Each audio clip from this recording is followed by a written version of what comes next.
Hey guys, welcome back to the channel. This is story about what if Naruto has eaten the space-time fruit One Piece Part 1. Before I start, please do support for more amazing content and comments for Part 2. Do consider to subscribe my channel and share my video to your friends and check out the description as well. Let's start the video. Beginning and first mate. It was a normal peaceful day in Fusha village. The sun was shining, birds were singing, and two boys were standing atop the mast of the red-haired pirates commanded under Captain Red-Haired Shanks. Wait, what? Say, Captain, what do you think the kid are up to this time? Asked Lucky Roo, a rather portly pirate of Shanks' crew, with his ever-present grin and his trademark meat on a bone in his hand. Who cares what they're doing, it'll be worth a few laughs whenever those two are involved, said the amused Captain Shanks, looking up toward the mast where the two boys were goading them into doing whatever they were planning. The boys just humped at Shanks' proclamation and continued their antics. The one to the left was a village boy by the name of Monkey D. Luffy. The boy has shaggy black hair and a white t-shirt with word anchor in the middle, and was brandishing a knife. The boy on the right was Uzumaki D. Naruto, no relation, and son of Uzumaki D. Kushina as well as Namikaze D. Minato, captain of the Flash Pirates, both deceased. He had sun-kissed blonde hair, and ocean blue eyes like his father's but a spirit like his mother's. Currently he was wearing a orange and blue jumpsuit, his outfit from the show, and had 6 knives, 3 in each hand. We'll show you how tough we are, Shanks, just watch. Let's do it, Luffy, said the blonde. Receiving a nod from the other boy, they simultaneously stabbed themselves in their cheeks, eliciting a scream of pain from both as the knives dug in their flesh. This sent all the pirates on the ship into a panic as they witnessed the boys do something so stupid, and rushed to help. Party's bar. Inside a quaint little bar in the village, the pirates were celebrating Luffy and Naruto's courage. Did you see us, Shanks? We were completely tough. You have to take us on your next voyage now, said Luffy, a bandage present under his left eye. No way, Luffy, you can't even swim. Though I'd consider taking Naruto, he can. Shanks clarified, as well as added that last bit to further torture Luffy as he screamed about how it wasn't fair. Naruto sighed at his surrogate brother. Come on, Luffy, you always let the captain get to you. You have to be more sensible like me. Luffy just blankly stared at the blonde. When did he get so smart, thought the boy. Shanks just laughed and prodded Luffy with his finger while lifting his glass to take a swig of his drink. He's right, Luffy, are you ever gonna grow up? Shanks queried, that is, until he drank his grog to find it was hot, really hot. Without any warning, he started spewing flames as anime tears fell from his eyes. Ha, I got you with my revenge prank. Hot sauce grog, you should see you face, laughed the blonde before he started running from the infuriated captain. You little brat, don't ever mess with my ale. Ah! Screamed the pirate and child while the entire bar watched on in amusement. Minutes later, Shanks was enjoying his new glass as Naruto sat next to Luffy, sporting multiple bumps on his head as well as tick marks since Luffy was laughing at him. Could you stop now? We get it, I got beat up, it's not that funny, the ashamed blonde said as Luffy continued to laugh. Suddenly the door was kicked open as a plentiful amount of men walked into the bar, the most prominent being the one in front, sporting an X-shaped scar over his right eye and wearing a brown, black pants and a gold necklace. Everyone was so fixated on the commotion they never noticed the two boys eating fruits they had found in a treasure chest, though judging by their faces you could tell they didn't taste very good. Look out for the terror of the highlands, announced the man as he proceeded through the aisle of the bar. Stopping at the counter, he said, I am Higuma the Bear, and this is my group of mountain bandits. We'd like you to sell us some ale if you don't mind. Makino, the owner of the bar and Naruto's mother figure after his passed away, started to sweat and apologized, saying she had sold the last batch, which clearly angered the bandits. Out of alcohol? That seems hard to believe because I can see all these pirates drinking it, stated the bandit leader matter-of-factly. I am terribly sorry, sir, but I did serve the last of it a couple of moments ago, said Makino, worriedly hoping to avoid any conflicts. Sorry, friend, seems me and my crew drank all of the liquor, but I do have this one bottle that's unopened. You can have this if you like, said Shanks politely. Now, normally when you respond to someone's kindness it's with a thank you or even a no thanks, but instead of either instance, Higuma thought it best to crack the bottle over Shanks' head, spilling the contents of said bottle and debris all over the floor of the bar. Are you mad? What good is one bottle to all of us? We would need barrels, said the enraged bandit, though Shanks wasn't listening, preferring to crouch to the ground to begin cleaning the mess, that is, until the bear decided to slash all of the bottles on the counter, showering Shanks in even more ale and shards of glass. If you enjoy cleaning so much, go ahead and clean that up while you're at it, said Higuma as he and his band of bandits left the bar. After Makino checked to make sure that Shanks was okay, the entire crew of the red-haired pirates erupted in laughter as their captain joined in. How could you just laugh that off? Yelled Luffy and Naruto at the same time, halting the crew's laughter to hear the interaction between the kids and their captain. You were supposed to beat them up. Even with their larger numbers you could have beat them. The boys yelled simultaneously again, making the pirates wonder how they did that twice. Look kids, it isn't anything to get bent out of shape about. So he spilled a drink on me, no big deal, said the captain, just waving the occurrence off as if it were nothing. This didn't deter the boys as they turned to leave with Shanks grabbing their arms trying to get them to come back, but, to everyone's surprise, Luffy's arms stretched and Shanks' hand went through Naruto's own hand. Staring in disbelief while the boys panicked about their arms, Lucky Roo, being the first to recover, ran to the treasure chest. The boys found the fruit and gasped, finding it empty. "They aren't here!" screamed the fat pirate. "Both devil fruits we found aren't in the chest." Everyone then looked at the boys intently as Lucky Roo drew a picture of both fruits. One was purple with swirls while the other was black with white spots on it. "You guys didn't eat these, did you?"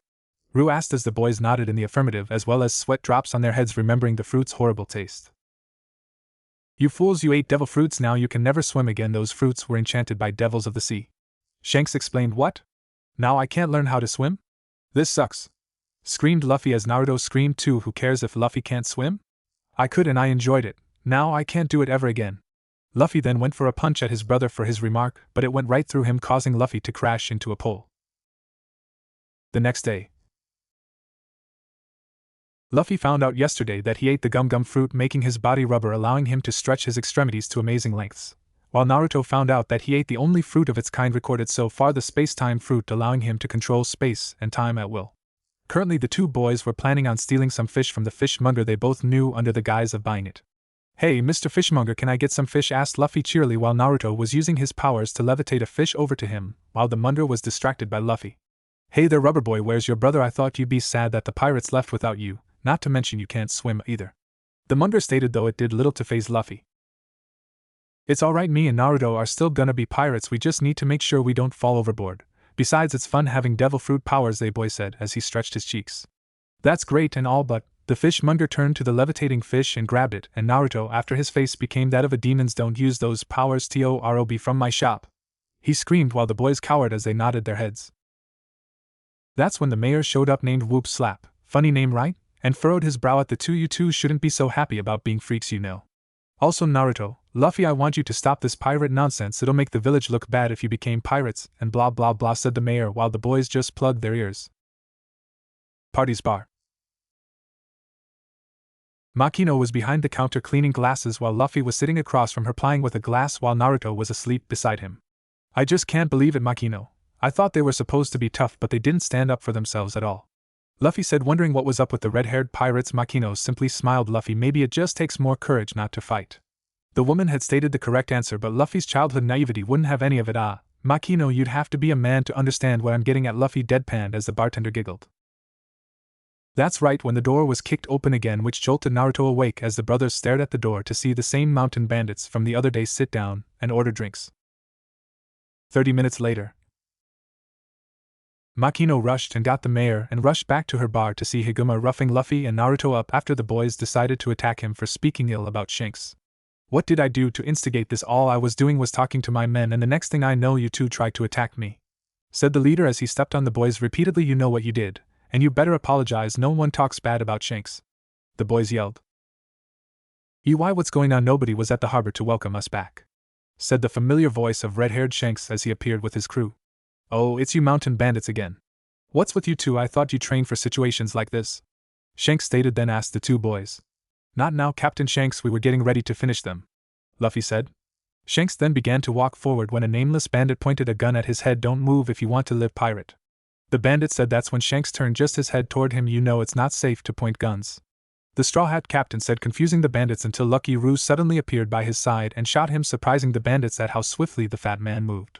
Higuma became angry at this and ordered all of his men to charge forward. "Captain, I've got this one," stated Ben Beckman, Shanks' first mate, as he proceeded to clean house on all the bandits with no assistance whatsoever. Fearful, Higuma threw a smoke pellet onto the ground, grabbed Luffy and beat a hasty retreat in the cover of the smoke. "Damn it, I let him get away with Luffy. We have to find him," Shanks yelled concerned, while Naruto was looking down and feeling pathetic for not saving Luffy. Island Coast. "Ah, the perfect plan. Hide out at sea and escape. No one would expect a mountain bandit to do this," said the smug bandit as he looked at Luffy. "Now I don't need you anymore, you brat." With that said, Higuma kicked Luffy off the dinghy and laughed until he saw a shadow. As he turned around, he was met with the gaping maw of a sea king. With one tremendous chomp, it swallowed the dinghy, and its passenger then turned its sights on the drowning Luffy. When it took a bite, it didn't taste the boy but an arm. That's right, Shanks miraculously found Luffy and saved him from the jaws of death, and to the naked eye he made the sea monster run away with just a harsh glare. Back on land, So you guys are leaving? Naruto asked, very sad to see his and Luffy's role model and father figure leave. Yep, we've stayed here for way too long, we're practically attracting trouble now. The pirate captain said, well, that's alright, we won't ask to come or anything, we decided to become pirates on our own. Luffy said, beaming with pride. Shanks just stuck his tongue out at the notion, you two? Pirates, that'll be the day, you could never be pirates. Shanks said as a hidden way to test their conviction. Yeah, I will. I'll get a crew that's even better than yours. I'll become the Pirate King, both boys said, but at the last proclamation electricity sparked between their eyes as the challenge for the better crew and who'd be the Pirate King was on. So you're both gonna be better than us, eh? Shanks said, amused, while taking his hat and cape off. Well, then I need you to hold on to these for me, they're my treasures. I want you to give them back to me when you become great pirates. At Shanks' words, the boys began to cry as they saw Shanks leave. They're going to become great pirates, Beckman stated, while his captain simply nodded as they set sail. 10 years later,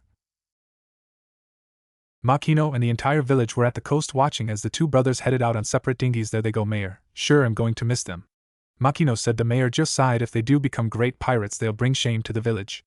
The mayor said to himself. See you later, Luffy. Don't get caught by the Marines, said a 17-year-old Naruto wearing Shanks' cape over a black shirt with a black hole in the middle, and black shorts. You two, Naruto, see you when the sea bring us back together, said the 17-year-old Luffy wearing a red vest, blue shorts, and Shanks' straw hat. The two brothers then parted ways. Somewhere in East Blue. Ah, it sure is peaceful out here and boring. There isn't even anyone to play pranks on. Sile, well, I have to make sure I get a super crew than Luffy so I can be Pirate King. I wonder if Luffy's in any trouble yet, said the blonde. Somewhere else in East Blue. Luffy was being sucked into a whirlpool at the beginning of his journey. Back with Naruto. Now, even Luffy couldn't get in trouble at the beginning. It's barely been 20 minutes since we separated. The spatial user said that's when a sudden tidal wave struck. I don't believe it, a tidal wave, and I can't swim either. The boy then took a look around. There aren't any islands either. So I'm gonna die before I even get a first mate? He contemplated, not at all caring about his imminent danger until the wave struck. Random island, this first one I couldn't come up with a good name, sorry. On this island we see a teen with pale skin, flame-like hair, and goggles on his head running away from a shopkeeper while he screams monster over and over again. The teen jumped into an alley, and with a wave of his hand metal blocked the passage, so the shopkeeper had to stop the chase. Alright, time to eat, said the teen. That is, until a pair of hungry kids walked by him while eyeing his food, but a look at his dark ringed red eyes made them back off. Hey, get over here, he said in a demanding tone, to which they complied to. He simply got up, dropped the food by them, and walked off. Sigh, go on, kid, be a big softy just cause you started out like them, said the newly identified kid as he walked, ignoring the glares sent his way. This was all because of his appearance. When he was born, his parents had dropped him at some orphanage with an abusive caretaker. Kid took it upon himself to the big brother to them. So he would sneak out and steal food, toys, and medical supplies for the others. Eventually, while stealing some food, he came across some strange fruit that tasted terrible. The next thing he knew, he could use magnetism to attract, repel, or build anything they needed. Their caretaker didn't take this well and tried to beat Kid, resulting in him killing her in front of the public eye. In order to protect the other orphans, he proclaimed himself as the one stealing and hoarding it all to himself. Now he was living on the streets, stealing what he could to survive. Hey, kid. Turning toward the voice, Kid saw a little girl grabbing his lizard print pant leg. What do you want, brat? Kid said impatiently, keeping his tough guy facade. Something washed up on the beach, come see, the girl said, grabbing his hand to lead him. Beach. See, do you know what it is? Kid simply stared at the sand that was clearly covering a human body, and sweat dropped at how the girl couldn't see it was a human. Why is there a guy here anyway, he thought, then proceeded to kick him to see if he was alive, the girl joining in, believing she had to do it too. That's when the body burst up to reveal a blonde boy. Who the hell is kicking me? He yelled as the girl screamed and hid behind Kid's pant leg. The trio just stared at each other for a while. So what's your name again? The blonde asked. Kid grew a tick mark at this. Shouldn't you be telling us who you are? Kid asked. The blonde didn't appear to be listening as he cleaned his ears of any sand. Sorry, so where am I anyway, guy? Kid was moving to choke him when the little girl noticed his 6 scars on his cheeks resembling whiskers, and as no little girl could resist them, she jumped in his arms while petting them. They both sweat dropped, and Kid proceeded to explain, don't mind her. I'm Eustace Kid and you're in Tanzaka village, he told the blonde, trying to get the little girl off of him. Hi, I'm Uzumaki D, Naruto, the future Pirate King. His statement shocked Kid. So you're a pirate. Where's your crew and Jolly Roger?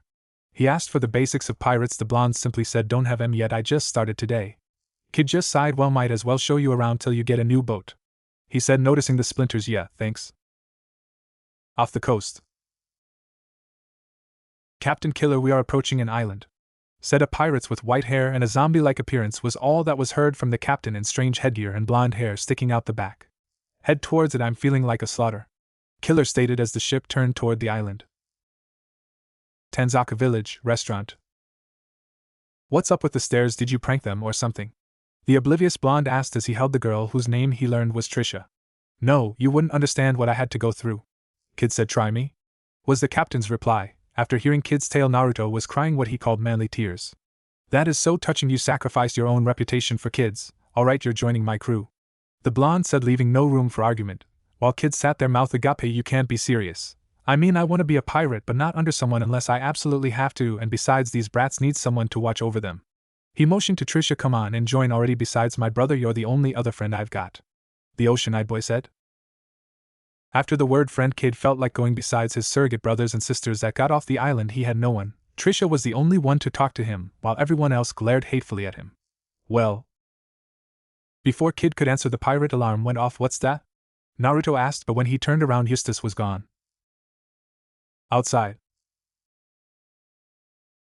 Kid was running through every alley making sure any and all orphans were safe when he coincidentally came across the kid he helped earlier that day in the way of the group of pirates. When one noticed them, he went in for the kill when a metal hand got in his way. Metal golem hand, right? Kid yelled as his right hand was engulfed in metal, creating a hand shape. A fruit user, interesting, Killer said. The zombie-like man then blew a fireball at Kid, which he blocked with his golem hand. Kid was shocked to see the metal melt at the fire's touch. You should leave now while you're still alive, Killer said. He then was in front of Kid with hook blades that dug into Kid's face a little before he backed off. You had your chance, Killer stated. Kid then yelled, I barely even had time to move, asshole. While blood dripped over his eye, Killer stared and then ducked when a crescent-shaped attack flew through the air and impacted his crew except for the zombie. If I'm your friend, you should let me help you out at least, Kid, Naruto said as his arm was smoking. Another fruit user? What's his power? Killer thought as he saw the boy's cape lined with stars.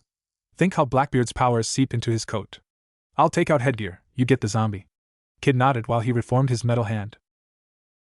Kid vs. Zombie. After finishing his hand, Kid went for a slam, but the zombie moved pretty fast and dodged it. Kid smirked in annoyance. You're pretty good, he said begrudgingly as the zombie opened his mouth to shoot fire. Not wanting a repeat of last time, Kid jumped out of the way and repelled the golem fist to try and hit the zombie, but a quick fire stream stopped the attack. Because of the fire, though, the zombie didn't see Kid by him and got clocked in the face for it and sent into a wall, making it crumble. Kid laughed at his misfortune until he in turn got flame kicked in the side and was pretty sure he had a broken rib from it and a second-degree burn. Ngghh, he's stronger than me by a little, but with a good enough opening, Kid thought as he saw metal beams from the broken wall and raised one up. The zombie looked down on the pale teen. Any last words? He asked. Yeah, actually, heads up, Kid said and moved his hand. The zombie was then met with a metal beam against his head, knocking him out. Don't mess with me, you douchebag. Kid then fell over from exertion. Naruto vs. Killer. Before your death, tell me your name, Killer said to his fellow blonde Uzumaki D. Naruto. Was all that was said before they clashed. Peculiar, you're holding my blade back with your forearm. How? I'm using my powers to make a thin barrier around it so it won't cut me, Naruto replied to Killer's question as they broke off. Killer then saw energy gather in Naruto's forearm area. Spatial ren the same crescent then raced toward Killer, who looked up to see Naruto and got kneed to the face. In the process, though, he got a shallow cut on Naruto's chest area, creating mild pain for the boy. Naruto then used his time powers to speed himself up and delivered about 20 punches to Killer before getting cut in the legs, almost making him collapse. You're quite skilled. Would you consider joining my crew? Killer questioned the bleeding blonde. Not on your life, was his answer. Such potential wasted. Killer then rushed in to finish him off when Naruto sprang up and latched onto Killer, creating a barrier around his forehead. He delivered a head, but that left Killer's ears ringing. He was so disoriented he didn't see Naruto come in with his arm charged again. Spatial Ren X. He sliced his arm in an X shape over his chest, rocketing them at Killer, who took the brunt and fell over, and if his mask was off you'd see his eyes rolled into the back of his head, symbolizing he was knocked out. Killer's crew then took their captain and the first mate back to their ship, cursing Naruto and Kid's name. The next day. Gee, mister, thanks for the dinghy. Now I can get to the next island. Naruto beamed at the boat seller. Well, it's all thanks to you and Kid that we're safe. I wish we weren't so mean-spirited to him. After hearing his tale, it turns out we're the bad ones. Don't worry about it, you were just misinformed by the person you shunned. Naruto deadpanned at the end, earning a sweat drop from the man. Minutes before departure. I'm the captain and I say we're leaving now. Naruto said he wanted to see the next island already. Hey, just shut up, we may never come back here again. As crappy as it was home. Kid said, sighing as he walked toward his captain in their dinghy. He was surprised to see the townsfolk there. What the hell do you want? Wanna get your licks in before I go? Kid asked until he saw them all bow and ask for forgiveness. Kid accepted. Then the orphans showed up with Trisha. Goodbye kitty, we'll miss you. The kids then handed Kid a badly drawn picture of him. What the hell is this? It looks nothing like me. His yell scaring the kids, but he took it anyway and muttered a thanks as he and his captain took off. Somewhere. So where are we going? Kid asked. To that island over there. The blonde captain said. Kid raised an eyebrow. Why? He asked. Because I don't have a map, and I'm hungry. We can't just keep catching fish to eat, we need real food. Naruto said. As they neared the island they noticed it looked like a mound of spaghetti with a fork-shaped rock formation protruding out of the mound. They also noticed a sign that read Welcome to Lean Cuisine Island. 100 yards from Lean Cuisine Island. Are we there yet? Said the cape-wearing captain as he and his first mate continued to row towards the spaghetti plate-shaped island. No, we're not there yet. Why are you such a whiny captain? Geez, the pale teen replied to the blonde. Well, I'm sorry if I'm excited about going to a new island, especially with a name like Lean Cuisine Island. I mean, it's bound to have a ton of food and some good cooks for the crew. The captain said excitedly. Kid just sighed. I don't know why we need a cook so early on anyways, we've been doing fine on our own.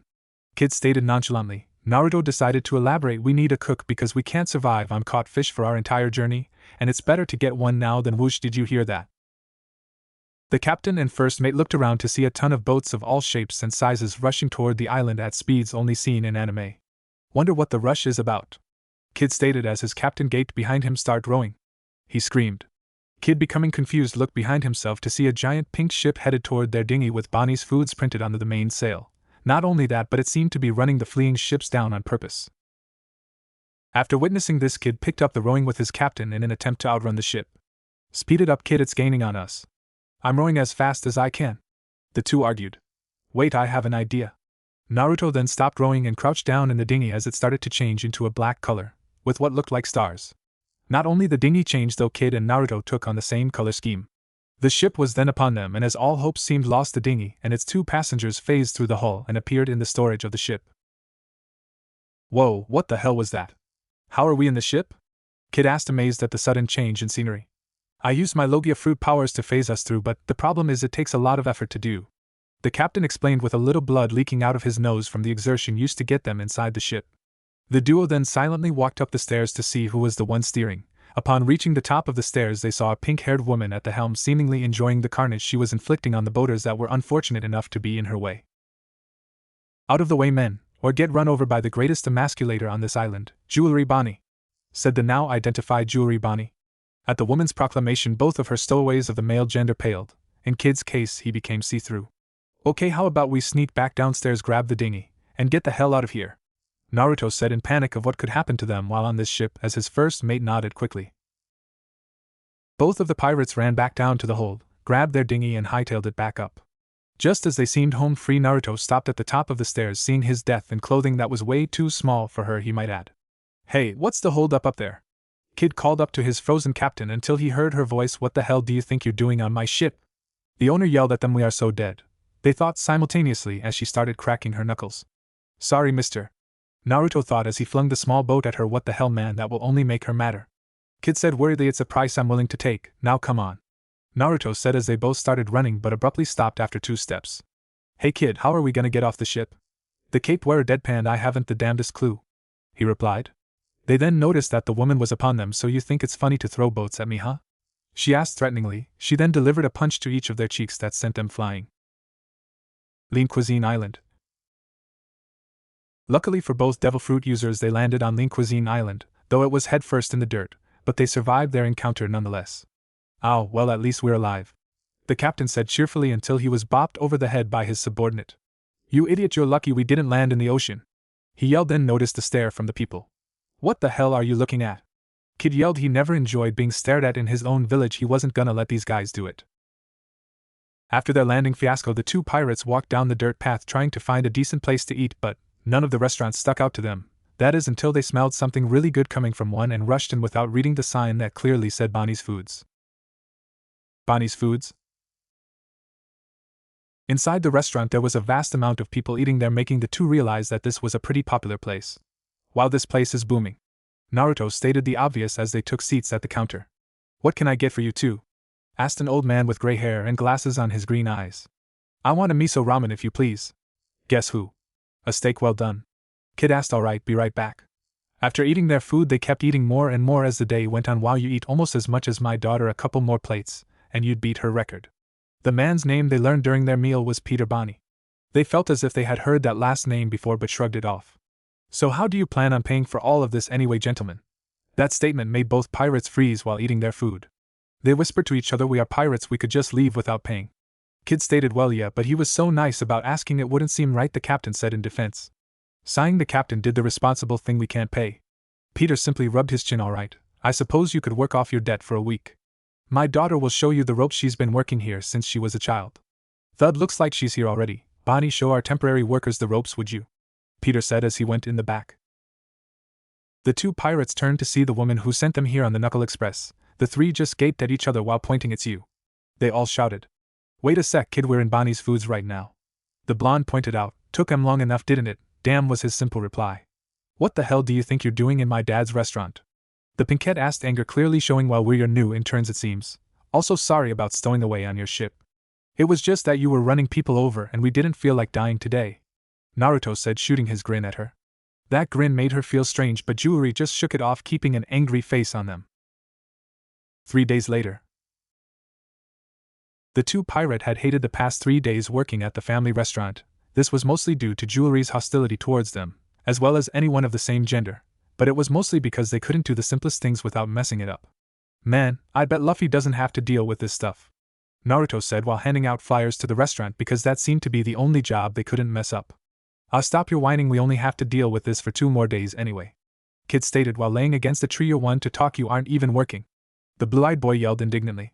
Kid just opened one eye and looked towards the restaurant to which they were currently employed to see Marines entering, and the one in front had flowers for some reason. Hey, look, it's some lackeys, should we hide? Kid questioned his captain, who just stared at the entering Marines discreetly. No, unless they mess with us directly, then I don't want to mess with them, he replied as he lied on the dirt in front of the tree as they both dozed off. 2 hours later. The pirates awoke from their power nap to find the windows of the restaurant broken and clear signs of a struggle in the atmosphere.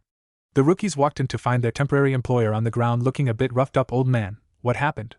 Naruto asked as Peter looked up at them. It was terrible, the Marines took her. The old-timer then began the tale. Flashback. Lieutenant Iron Fist Full Body was in a good mood today. Why? Because he was on his way to a quaint restaurant on Lean Cuisine Island to swoon yet another girl in his arsenal. That's right, when I first saw Full Body he struck me as the kind of guy who would cheat and was a player. He was hoping to snag this Jewelry Bonnie quite easily from how skimpy he would see her dress, as if she was begging for it. As he and his normal procession of underlings followed him into the eatery, he set his eyes on his prize.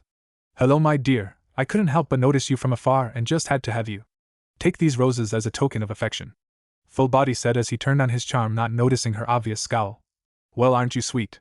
Jewelry said as she took the roses, then stuffed them back in his stitched face, which shocked the Marines and patrons alike at her actions. Your kind make me sick, you know that? Men are awful people, the lot of them. Now get out before I kick your asses out, the gluttonous woman yelled. The lieutenant didn't take his first rejection very well, which was apparent from his angry face. Men! Arrest this woman for assaulting a naval officer. The men, not wanting to anger their superior anymore, complied and rushed at her.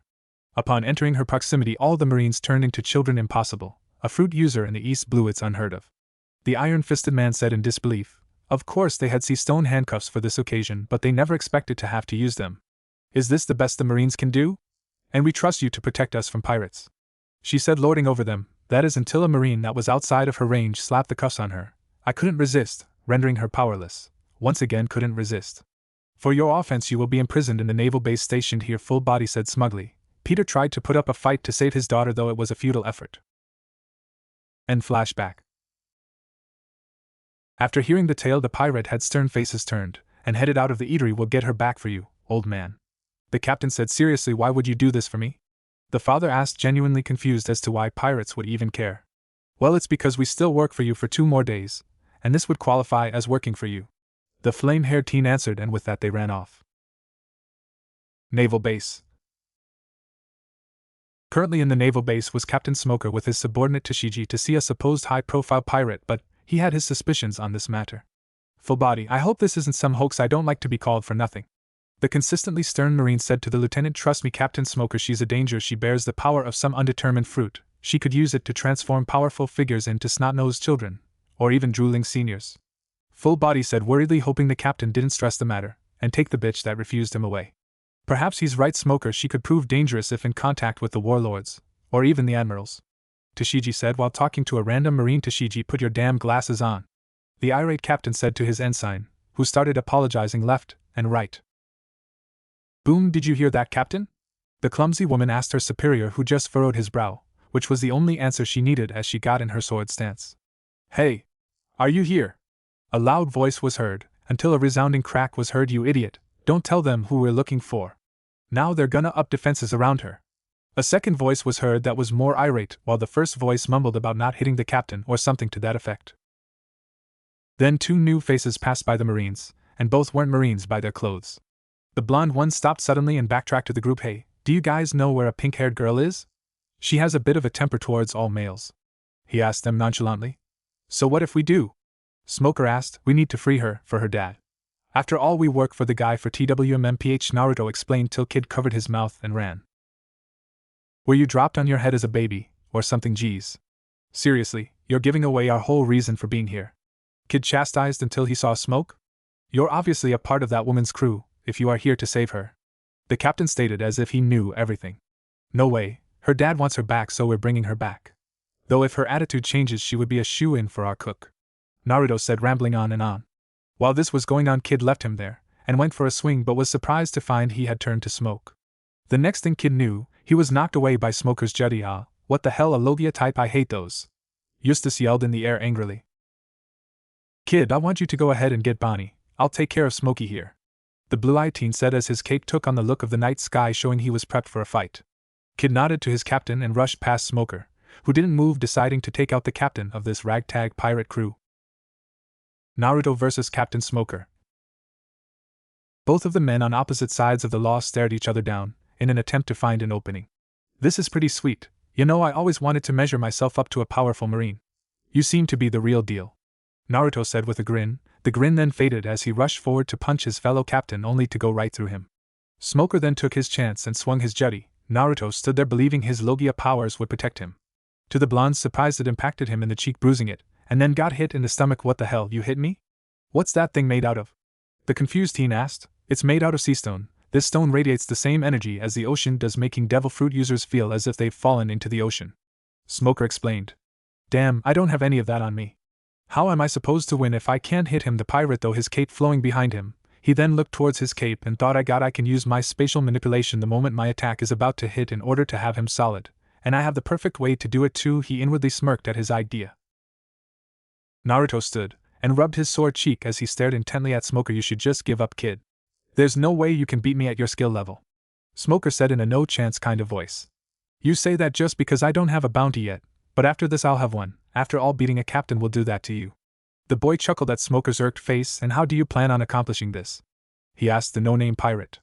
Like this, Naruto said as he used his time distortion to speed himself up, in order to get inside of the white-haired captain's guard. He then released a haymaker to his temple that didn't go through him. This shocked Smoker because it was the first time he had been hit since eating the plume fruit. How did you do that? You couldn't possibly posse's hockey? He asked, while the pirate held a confused look on his face. Dude, I have no idea what you're talking about. I'm just here to get that troublesome woman, he said plainly. Smoker went on the offensive after this. He changed his arm into a snake made of smoke and lunged it at Naruto, who dodged it, and in return he sent a spatial rend at Smoker. The captain of the Marines avoided it with only a minor cut on his leg. As he rose, he was met with a knee to the face, sending him into the air.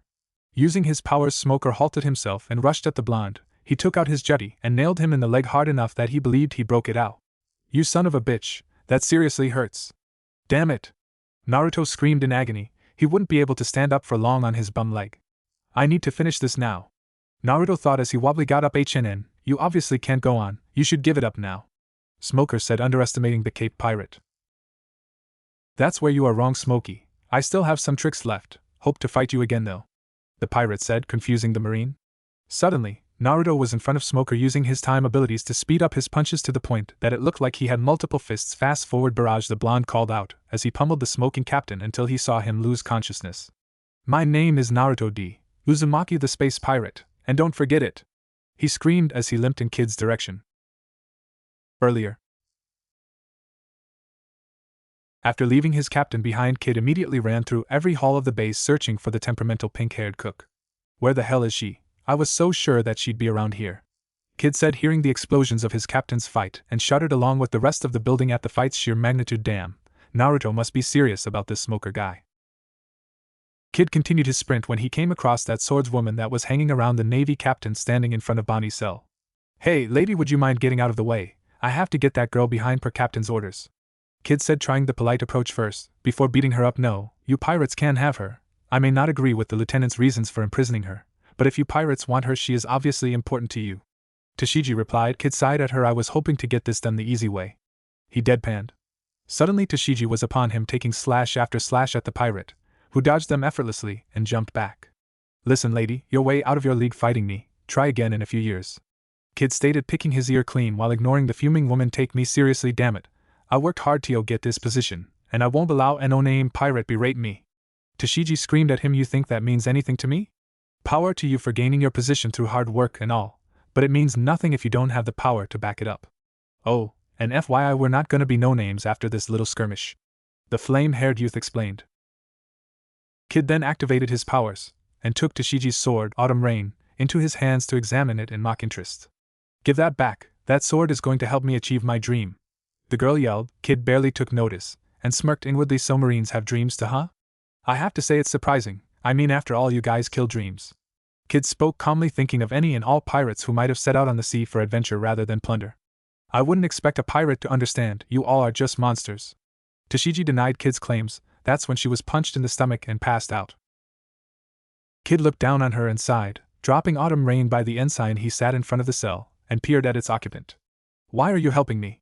She asked. Kid just scratched his head and looked back at her. Well, your dad asked us to save you, and we worked for him for 2 more days, so we had to. Plus, if you decide to stop being a bitch, my captain wants you as our cook. Kid replied. Bonnie didn't take kindly to that tidbit of information. You think I'd actually want to join your crew? My mother was taken by a pirate crew of all males. The Navy eventually found her, and she cursed them all with her dying breath. She explained in an angry tone.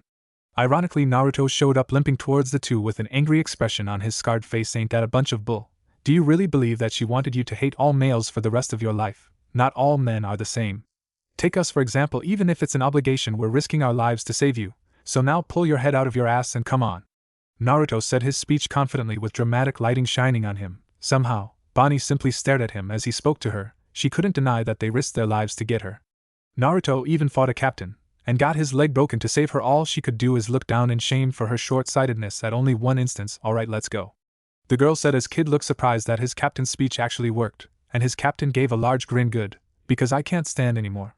He said, then immediately fell flat on his face, making his first mate laugh while Bonnie sighed. After using his powers to free Bonnie, the trio made their escape, dodging any Marines, and defeating any that got too close for comfort. Wait. I want to say something, Naruto said, confusing the two supporting him, but they complied. Men, you shall remember this as the day you almost caught Captain Space Pirate Uzumaki D.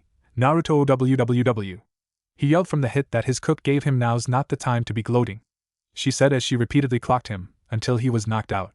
That's when they made their escape. Bonnie's foods 2 days later. After escaping from the base, the trio of pirates made it back to the restaurant to lay low and get Naruto some simple first aid for his leg, but they needed to get a professional to patch it up. The 2 remaining days mostly involved helping out Peter fix the restaurant up as well as pack for their departure. So we're going to use your ship now, right? The crippled captain asked his new cook. Bonnie nodded in the affirmative, hiding her blush. It seemed that whenever she was alone with him, she would have this weird feeling in her chest, the heart to be exact, and act all flustered. Yeah, I mean, we all can't fit on that dinghy, you have right, she said as more of a statement. True, thanks Bonnie, we owe you one, he said. Are we ready to go yet? This place is way too boring for me now, Kid said, having been there the whole time. You could always leave, pale face. Bonnie shot back to the first mate. No way, one. I'm in charge of you, and I left you would have jumped our captain's bones already, Kid stated as he hit the floor with a large bump on his head from the Pinkette's punch. Peter then showed up to see his daughter off, with obvious signs of tears on his face. Well, you're finally leaving the nest, my little jewel.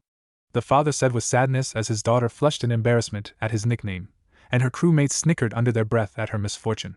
Dad, seriously, I'm not two anymore. I'm grown up. I know, but I can't help it, you remind me of your mother so much, always being so independent and standing on your own.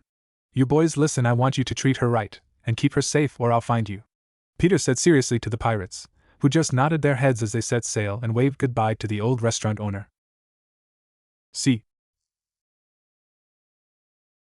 Currently, the pirates were lounging around the ship, but if one were to look closely they would see the captain and first mate lying down on deck with their heads between the railing, with depressed looks on their faces. Dude, I thought getting a cook was supposed to prevent us from starving? Kid said to his fellow hungry man. Soon after leaving Lean Cuisine Island the two realized how much their cook could eat. She practically cleaned the galley out hours after departure, and now they were starving again. How the hell was I supposed to know that she ate more than we did? I just wanted a cook. Damn it, my leg is killing me, I'm sure I'm close to overdosing on painkillers. Naruto said in a weary voice, what kind of captain are you? This entire time you to have been lying around, and I've been steering the ship. Jewelry said as she finished munching on an apple in front of the starving pirates, that screamed in anguish at her cruelty.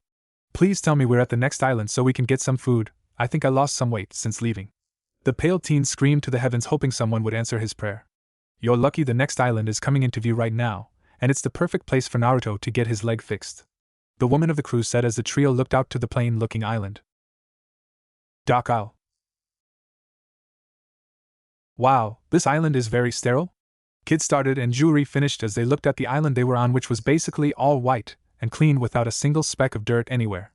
Well, it should be pretty easy to find a doctor here, after all it's full of a bunch of stiffs. Naruto stated, wanting his leg fixed right away and move on to the next island. After walking around for a while the pirate crew came across a strange building with panda ears and spots on it. Weird place, maybe we should. Kid started until his captain limped ahead into the funny-looking building, forcing his crew to follow. Doc Laws. Once inside they saw their captain causing a ruckus yelling for a doctor to fix his leg. Excuse me, could you please stop yelling in my clinic, you're disturbing patients. A teen in a black-sleeved yellow hoodie and jeans with panda spots on them chimed in. Taking in his appearance they saw that he had black hair under his fur hat that also had panda spots with sideburns sticking out from the bottom of it, and gray dreary-looking eyes along with a small goatee on his chin as well as tattoos on both arms with the word death being spelled on the fingers of his left hand. Wow, you're so cool looking, are you a doctor? Naruto asked, gawking at the mysterious teen. Well, thanks for the compliment, Mr. Naruto D. Uzumaki, the next pirate king. Naruto exclaimed loudly, not heeding the teen's words of being quiet. Let's just treat you so you can get out of here, you're running business, he said in a polite way. After giving Naruto a cast for his leg he decided to check on the others. He and Kid didn't seem to get along well either if Kid's refusal for the treatment of his broken ribs, zombie fight, was anything to go by. So what's your name anyway? Jewelry asked the teen. Dr. Law, Trafalgar Law. The now identified Law beamed. You're a pretty good doctor, why don't you join us, we could use you on our crew. Naruto asked, acting like it was by magic that Law fixed his leg. Nah, I'm not really a pirate Y type of guy, I have everything I could want here. Besides, what good could I do? You all look like monsters, Law stated, but stared at Bonnie the most when saying monster, causing all the men to laugh, which of course led to all three of their faces on the floor. The men returned to their standing positions and they all just conversed for a bit, that is until a rather loud and boisterous Russian-sounding voice was heard. Outside. King Wapple demands that you hand over all of your medical supplies. Now. A strange man with wavy lips wearing a green and blue costume demanded while aiming a large bow at innocent bystanders while another was throwing what appeared to be afros at people. He was wearing an orange and white cloak with afros at each end. He also has a large afro on his head, and a beard. Hey! What the hell is going on here? Who are you weirdos? Kid asked, looking at these people strangely, especially that guy mad out of tin plating. From what he could see he was eating a house. What's it to you? The fat man questioned the pirate. You're eating a town. I'm pretty sure that we have a right to know why. Law said while holding a nodachi over his shoulder with an oval-shaped handguard coated with short white fur, and sheathed in a black scabbard with white X's from the top to the bottom, and with a small piece of red rope tied near its opening. King Wapple's doctors are in need of more supplies, and this island happened to have a plethora of doctors to steal from. The Afro man explained as he terrorized the citizens with his afros. Hey, you idiots, my man, I mean my captain is healing on this island, so get lost. Bonnie yelled as she caught herself from her little slip. So, who gets who? Kid asked. But he didn't wait for an answer. I'll take the fatty. Bonnie, you take that afro guy, and Panda Boy can have the checkerboard. Is that alright with you? The first mate asked the new guy. Law actually frowned at Kid for bossing him around. I'm fine with it. but never tell me what to do again. Law said as he faced Chess while flipping Kid off in the process. I really don't like that guy. Kid muttered in annoyance. Law versus Chess. You're a fool to oppose King Wapple. He'll eat you like yesterday's dinner, the weird-lipped man said with a hint of arrogance in his voice. Yeah, well, this isn't his kingdom, so I have no obligation to treat him with any respect, he said in his polite tone while unsheathing his no-dachi. Chess quickly drew his bow and fired an arrow at the doctor, to which he blocked with his sword. Law then rushed at the villain and took a swing at his head, but missed and almost got hit by the bow. After back-flipping away from Chess, he saw the man ready his bow, and smirked because as soon as the arrows were fired they disappeared. The arrows just vanished, and like magic where they vanished, Law appeared in their previous location, surprising Chess so much that he didn't keep his guard up, and ended up with a slash across the chest, finishing him off. This isn't possible, Chess yelled as he bled on the ground. Yeah, well, now you should say improbable, Law said coolly as he sheathed his sword. Bonnie versus Kuromarimo. Do you really believe that you can beat me? The Afro man said as he laughed at Juri, believing that a little girl had no chance against him. You should realize that no man can ever beat an angry woman, Bonnie told the strange man as he used the two afros on his gloves and launched them at the busted woman's static cling attack. He yelled. When they came into contact with her, all they did was attach to her clothes. You're kidding me, right? Is that all you can do? Bonnie said as she just pulled them off. She had to admit they felt weird, but only an idiot would have a panic attack from it. The Pinkette then rushed at the man who stood in place, believing any hit from her would do little, that is until her punch sent him through a wall. I can't have her be weak, people. Remember Super Crew? What the hell did you do to me? He screamed with a broken and bleeding nose. Calm down, it was just a punch, she answered nonchalantly like her captain would have. Why are you protecting this insignificant island? You guys are pirates too, aren't you? Kuromarimo asked while tried and failed to stop his bloody nose. We are, but our captain is in that clinic, and we can't have you just killing off people for nothing, she said in a stern voice as she rushed at him. In response to this, the former magistrate of the Drum Kingdom threw spiked afros at her. These did little to deter her from her charge as she took one in the shoulder and knee. Bonnie was then upon him and delivered a hard clothesline to his neck, sending him through the next two walls. Naruto is going to love me for this, I can see it now, she squealed girlishly, not noticing Law standing 5 feet away from her, just staring as she dreamed of who knows what with her captain. Kid versus Wapple. How did you lowly pirates defeat my top men? The fat man asked with a hint of fear and snot coming out of his nose. Man, you are pathetic, Kid said, feeling pity on this guy. Well, not that much is evident from the gathering of metal behind him. Repel, he yelled as the gathered metal was launched at Wapple. The man just opened his mouth and ate it all. That's just sick, you know that? The weirded out pirate pointed out. His eyes then bugged out of his head as he saw a cannon pop out of Wapple's mouth and fired a cannonball at him. I should feel insulted by fighting you, Kid said, disappointed as he halted the projectile and flung it back at him. Wapple screamed as it blew up in his face. You're beginning to anger me. Why don't you leave before I eat the clinic that your captain is in? The corrupt king said, hoping that the threat would make the pirate back off. You think I'd let you do that? Kid said as he slowly walked towards the temporary pirate and created his golem hand. You cannot do this to the king. Yeah? Well, I'll apologize if he shows up, Kid said, smashing his golem hand on Wapple with enough force to create spiderweb cracks on the ground. We'll remember this, you no good pirates. My word is absolute, Wapple yelled as he was carried away by a limping Chess and Kuromarimo. Kid just turned away and saw that Bonnie was bleeding and Law was fixing her up. Geez, did you guys take care of everything? I felt that shockwave inside, Narrett said as he walked outside with a crutch. That's when a voice drew the group out of their musings. Hey, are all of you pirates? He asked. The smart people decided to hightail it out of there, but the captain stayed. So what if we are?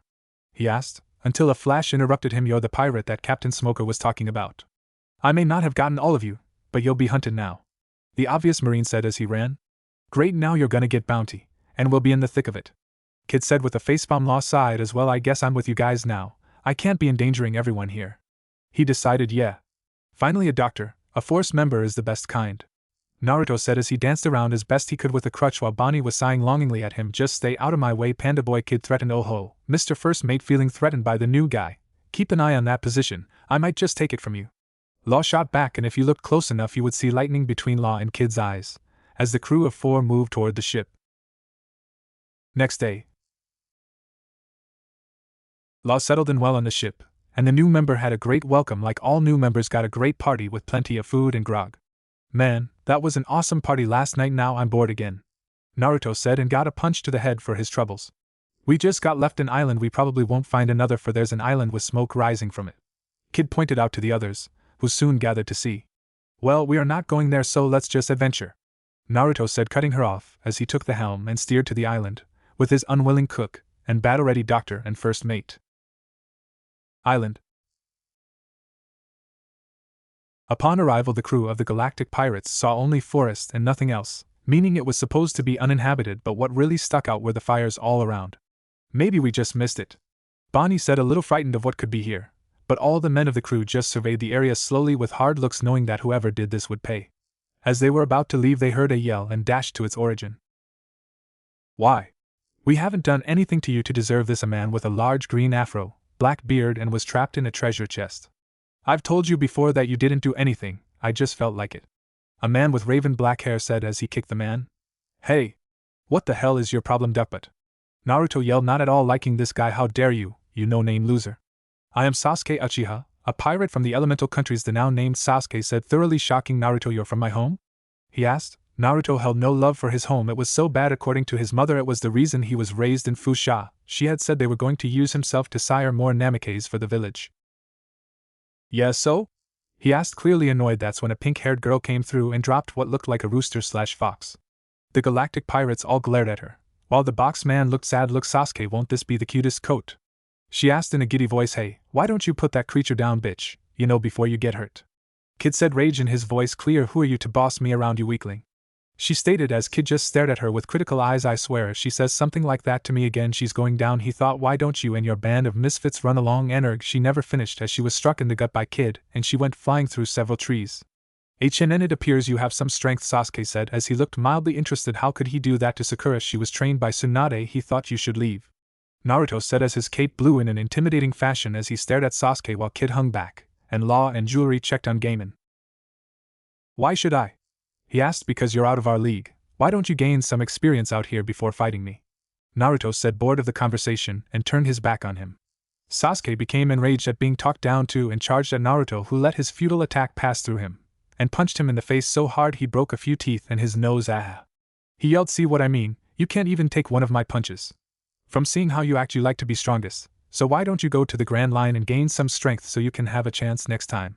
He said as he helped his crew with Gaiman as Sasuke gathered Sakura and returned to their ship. Next day. Are you sure you don't need anything, shrub guy? Naruto asked Gaiman, who shook his head. No, you've already done enough. I have to thank you guys again, and Blondie, I hope you and your brother make it to the Grand Line. He exclaimed, though not voicing his concern about Sasuke actually gaining the strength to oppose Naruto, as he saw his new friends leave. The band of pirates were all sitting around their captain, who was seen to be working on something. Alright, you guys, what do you think of our new pirate flag? Naruto said while holding up a crudely drawn skull that looked like his face with a black hole in the background, forsaking the traditional crossbones of pirate flags. Well, it would be awesome, if not for your apparent lack of artistic sense. Law said in his ever-polite tone that only made it more painful to his captain, who was seen slumped to the ground in despair with a rain cloud hanging above his head. Well, excuse me for trying to liven things up in here. I mean, you guys have been sulking ever since we left Gaiman's Island and met Sasuke and that girl. We just have to get over it. After all, we'll be running into people like that a lot more in the Grand Line. Naruto said to the crew, who looked angry at the remembrance of Sasuke's crew. Those guys were scum, especially that girl. If I ever see them again, I just might kill them. Kid said in obvious irritation as he despised those two. The brute's opinion aside, why didn't you kill them? We could have. They were weak enough. Law asked, wondering why his captain kept them alive even though he really wanted to kill them. I left them alive because I want to see Sasuke squirm as he finds out how large the world actually is. He has to realize he isn't the strongest here. Hopefully he won't even make it to the Grand Line, where the real monsters are. So we let them go so they can die on their own. Nice. The first mate said with a grin. Alright, enough sulking, time for food. Naruto said as all the male members turned their heads in the direction of the cook. Don't look at me, you all ate the food we got from Gaiman. She said as the boys' sweat dropped. We only ate it all because you ate everything else. They all stated, which earned them a punch to their heads. A couple hours later. The three strongest members of the crew were currently fishing, though they weren't at the fishing poles and lounging around the ship. I said, fish, you idiots. What if something actually bites? Bonnie yelled at them as they lazily looked back up at her with bored expressions. Don't worry. Nothing's gonna be biting anytime soon, and if something does, we'll get up to catch it. Naruto said then, as if summoned by his words, a large sea king came out of the water. You see what I mean? You have to watch what's going to bite. Bonnie said, hiding behind the mast as the fighters got ready. Quit worrying, will ya? You'll ruin our concentration. Kid said, preparing to fight.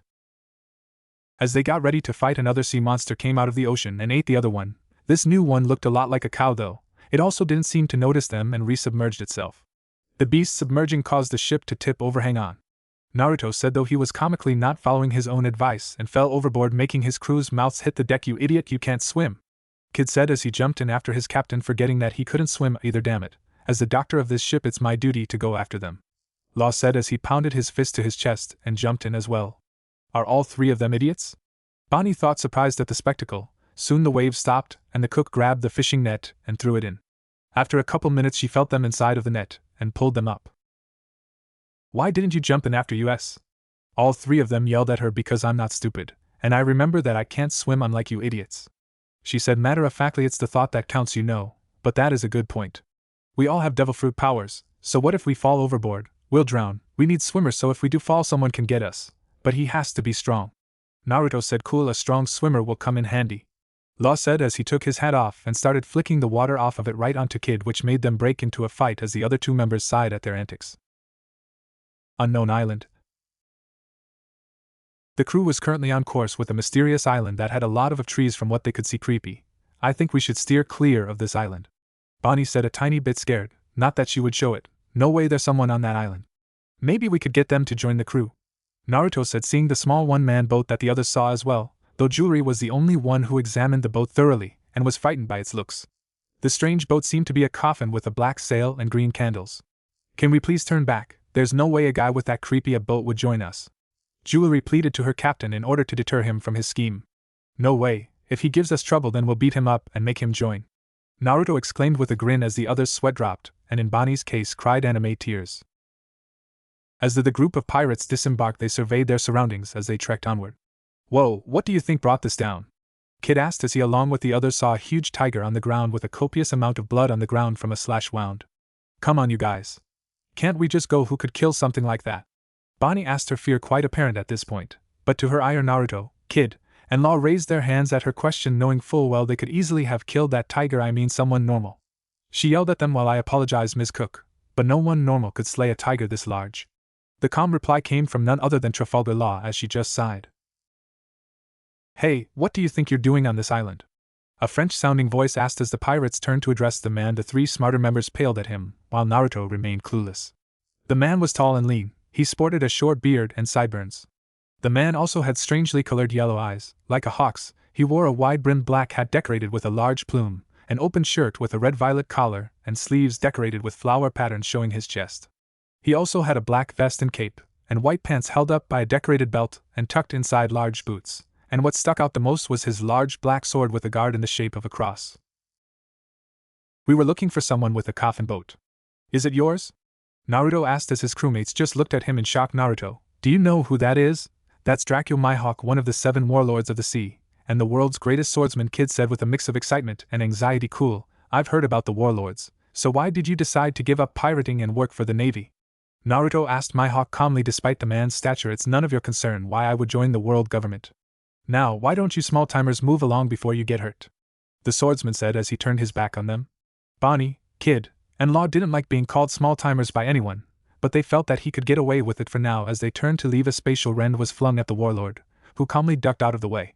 No one talks to my crew that way, the captain said with a pissed-off face. Hey, man, think of what you're doing here.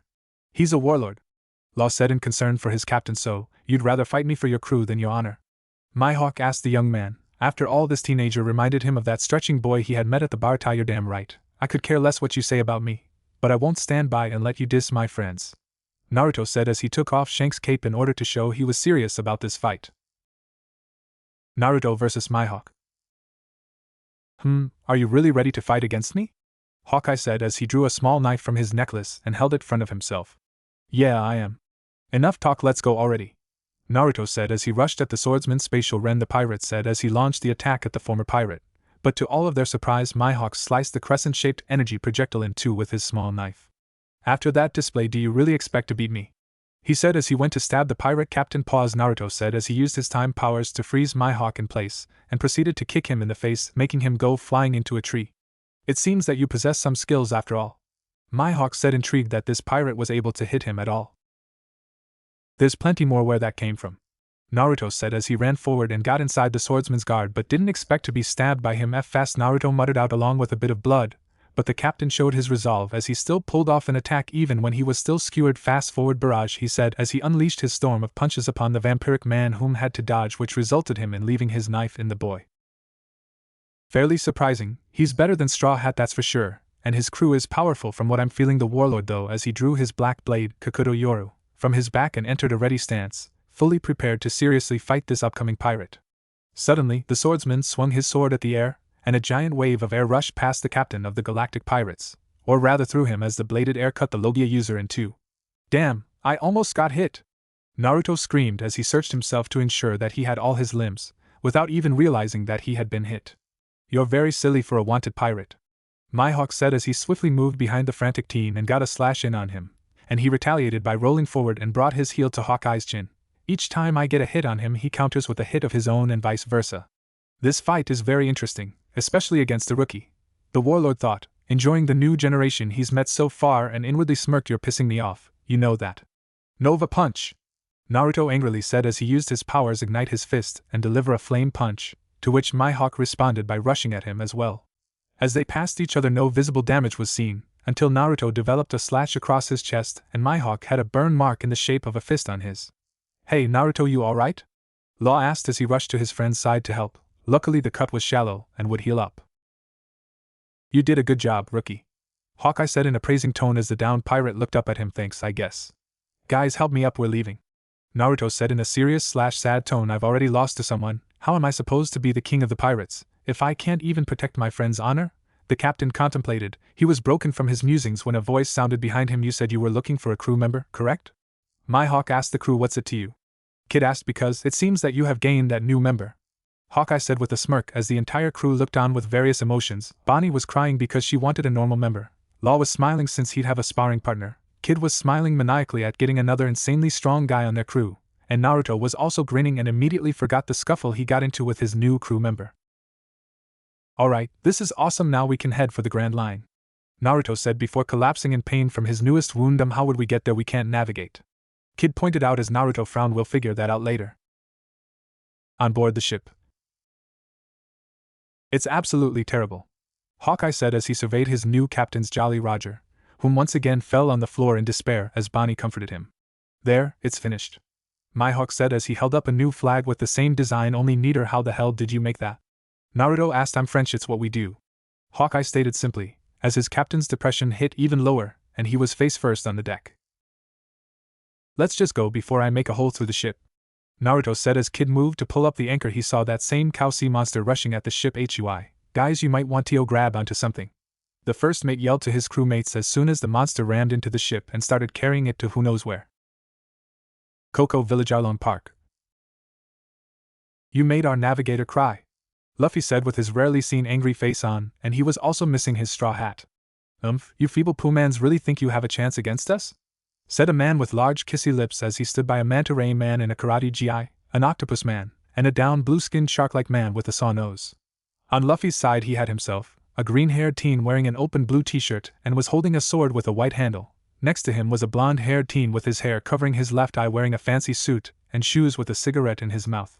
And finally in the back with buckling knees was a young man with a long nose wearing goggles and brown suspenders.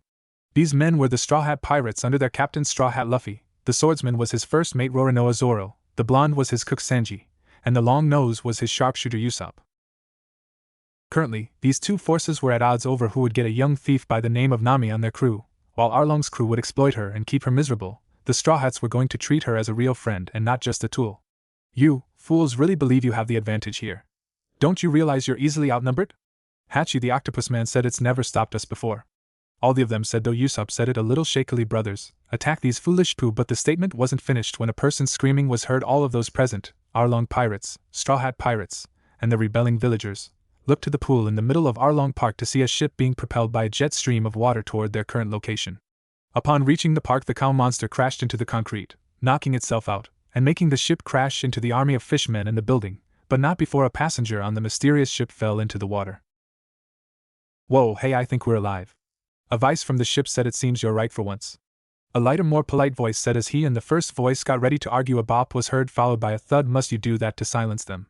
A voice all the Straw Hats sans Nami knew all too well. Would you like to find out how effective it is firsthand? A feminine voice asked. That won't be necessary. the French voice said with the tiniest hint of fear in his voice. Good, now you three go find out where we are and get him out of the water. The girl's voice said as the three men were booted off the ship and landed on their heads. I'm going to kill her. Kid said as he shook his fist. Hush, it seems we have company. Law said as he looked to his left and right, seeing the abundant amount of people. It doesn't matter what they're doing, let's just get our captain out of the water. Hawkeye said, but was halted by Zoro yelling at him. What are you doing here? He asked, seeing the man who beat him effortlessly standing in front of him. If you must know, I've given up warlord status and joined this quaint little crew, he replied as he dove into the water. A couple seconds later Mihawk re-emerged and had Naruto sputtering up water. Thanks Hawk, I thought I was going to die. Naruto said after emptying his lungs of H2O. Hey, it's Naruto. Luffy said with a grin as Naruto realized just who it was that called out to him. Oh, hey Luffy, is this your crew or something? Naruto asked his brother. Yeah, hey guys, this is my brother. Luffy told his crew as they all had WTF faces after hearing that. Your brother? What brother? Sanji asked in disbelief that his captain had a brother, especially since Naruto had blonde hair and looked nothing like Luffy. I guess I forgot to tell you guys about him. Luffy said as Naruto fell to the ground. How could you? I told my crew about you. How come you can't talk about me? Naruto said as everyone's sweat dropped. Hey Poomans, did you forget about us? Kurubi asked, angry about being ignored as the brothers reconciled. So, Luffy, what's with all the fish faces around here? Naruto asked his brother, who seemed to remember that they mermen were there just now. That's right. I need to kick that Sano's ass for making Nami cry. The straw hat wearing teen said as he pounded his fist into his open palm. Are you messing with my brother Fish Face? Naruto asked with a glare aimed at Arlong as his three top officers prepped for a fight against the newcomers. And they did the same. We'll just have to bowl you over to get to Straw Hat then. Kurubi yelled as he rushed forward, intent on getting rid of this obstacle quickly. As he went for a punch, he was blocked by another fist which he tracked back to Kid Ponytail. Why don't you pick on someone your own size? He smirked as Kurubi grew angry that this Pooh man blocked his punch with one of his own without so much as a wince of pain. If you would like to die that badly, I'd be happy to oblige. The Manta Ray Man said with an arrogant voice. That annoyed kid, you really don't want to act arrogant around me. He started as the villagers' weapons all attached to his left arm, creating a moderate-sized golem hand. I've already met someone arrogant, and he pissed me off so much that if I got the chance to, I'd kill him. Kid said as he used his magnetism powers to transfer the sharper weapons to the knuckles of his golem hand. Golem knuckle is what was said as the big fist slammed into the fishman while stabbing him at the same time. After Kurubi's fast loss, the remaining Arlong pirates grew irate. How could you do that to Kurubi? Chu said as he gathered water in his mouth and shot it out as if it were a pistol. As soon as it reached Kid, one of the downed fishmen took his place, making him take the shot instead. Sorry, but I can't have you injuring him. He's too reckless to begin with, and I can't be wasting supplies on him. Law said as he took a step forward with his Nodachi almost out of its sheath. I didn't need your help, you know. Kid said as he sat down. Sure you didn't, Mr. 1SD mate. The doctor said as he faced Chu. You're in my way. Liporitzer, he said as small droplets of water were propelled at the calm doctor, who easily blocked them all with his sword. Could you actually try and hit me, or was that your best? Law said in polite taunting manner. I'll show you my best. Chu replied as he started to suck in water from the pool and fired a huge water cannonball. Too bad I can't dodge, or those villagers will get shot. Law smirked as he eyed a piece of rubble from the collapsed building room. Upon those words being said, the rubble switched places with the water balls, surprising all those present, and the doc kicked it right into the face of Chu, sending him through a wall. Whoops, sorry about that, don't know my own strength, Law said while chuckling. Arlong and Hachi just couldn't believe this. Their mates were just beaten by these no-name Poomans and way too easily as well. Alright, it's time for you to face the best of this crew aside from Arlong? Hachi said as he brandished 6 swords, one in each of his hands, which intrigued the swordsmen present, Hawkeye, Zoro, Yasaku, and Johnny. So you are a swordsman, let us see how good you are with those swords. Mihawk stated as he brought out his knife. Do you really think that small knife can stand up to my swords? The octopus man asked in disbelief as Hawkeye stared at him as his hat cast a shadow over his face. We shall see, he said as Hachi rushed in with his sword all pointed at him, resembling a pot octopus pot stance. Hawkeye responded by blocking him, but soon after Hachi opened his arms, which broke his defense. New Year's open body slam. The octopus man went for a cheap shot in a sword duel, which angered the greatest swordsman in the world as he seemingly recovered and walked behind him. When in a sword duel, you never resort to physical attacks, Hawkeye said as an X-shaped slash appeared on Hachi's torso and joined his comrades in the world of unconsciousness. Geez, guy, your men are crazy weak, either that or we're just too strong, Naruto said, witnessing the fights his crew had got into and felt happy that they had no problems. You inferior whelp, how dare you take out all of my men? Arlong screamed out as his eyes looked murderously at the cape-wearing captain. I dare, because you're messing with my brother and his crew, and I don't take kindly to that, Naruto said as he faced the fishman shark darts. Arlong yelled as he propelled himself forward in an attempt to skewer his opponent, but thanks to his Logia abilities it passed right through him. Is that all you can do? Are you just going to try and stab me with your nose? Naruto asked in a disappointed voice. I'll show you what I can do. Shark tooth drill. Arlong angrily yelled as he rotated at the captain, mouth open, trying to rip him to shreds. Too slow, Naruto said as he raised his fist and punched Arlong on the side of his head, making him slam onto the ground, knocked out.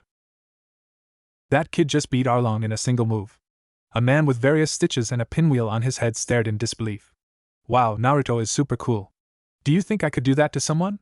Luffy asked his slightly older brother. 5 seconds, sure, but he'd have to be weak enough.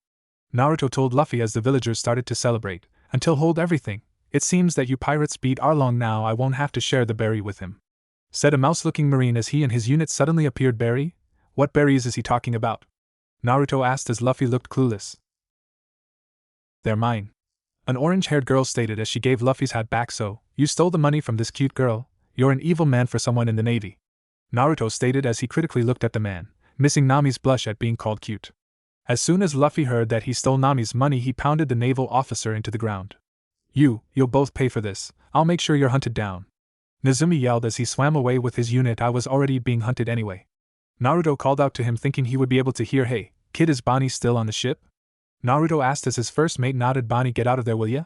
He yelled, and as soon as she heard his voice she rushed from the ship and hugged him, ignoring Nami's glare. I'm so glad you're okay.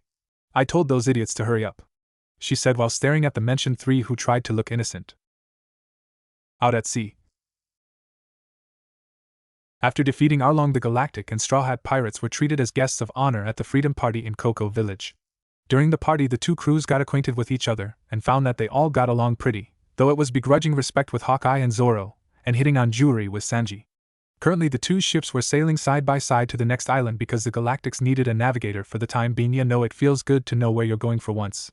We should get a navigator next, Naruto said. Yeah, Nami's the greatest, but you can't have her, Luffy said as he stuck his tongue out. So, you expect to beat me, when all you do is sleep? Hawkeye questioned Zoro. I expect to beat you because I have the will to do so, and the potential, he replied. Sure, Mihawk said as he polished Yoru. Hey, everyone, it looks like we're headed for an island, Kid exclaimed as everyone came to see. That's Log Town, it's where the Pirate King died. Nami explained to the crews. Cool, let's go guys, come on, it'll be awesome. Both captains shouted in excitement, while doing a happy dance with Usopp and Kid. Remember when they first met Mr. 2?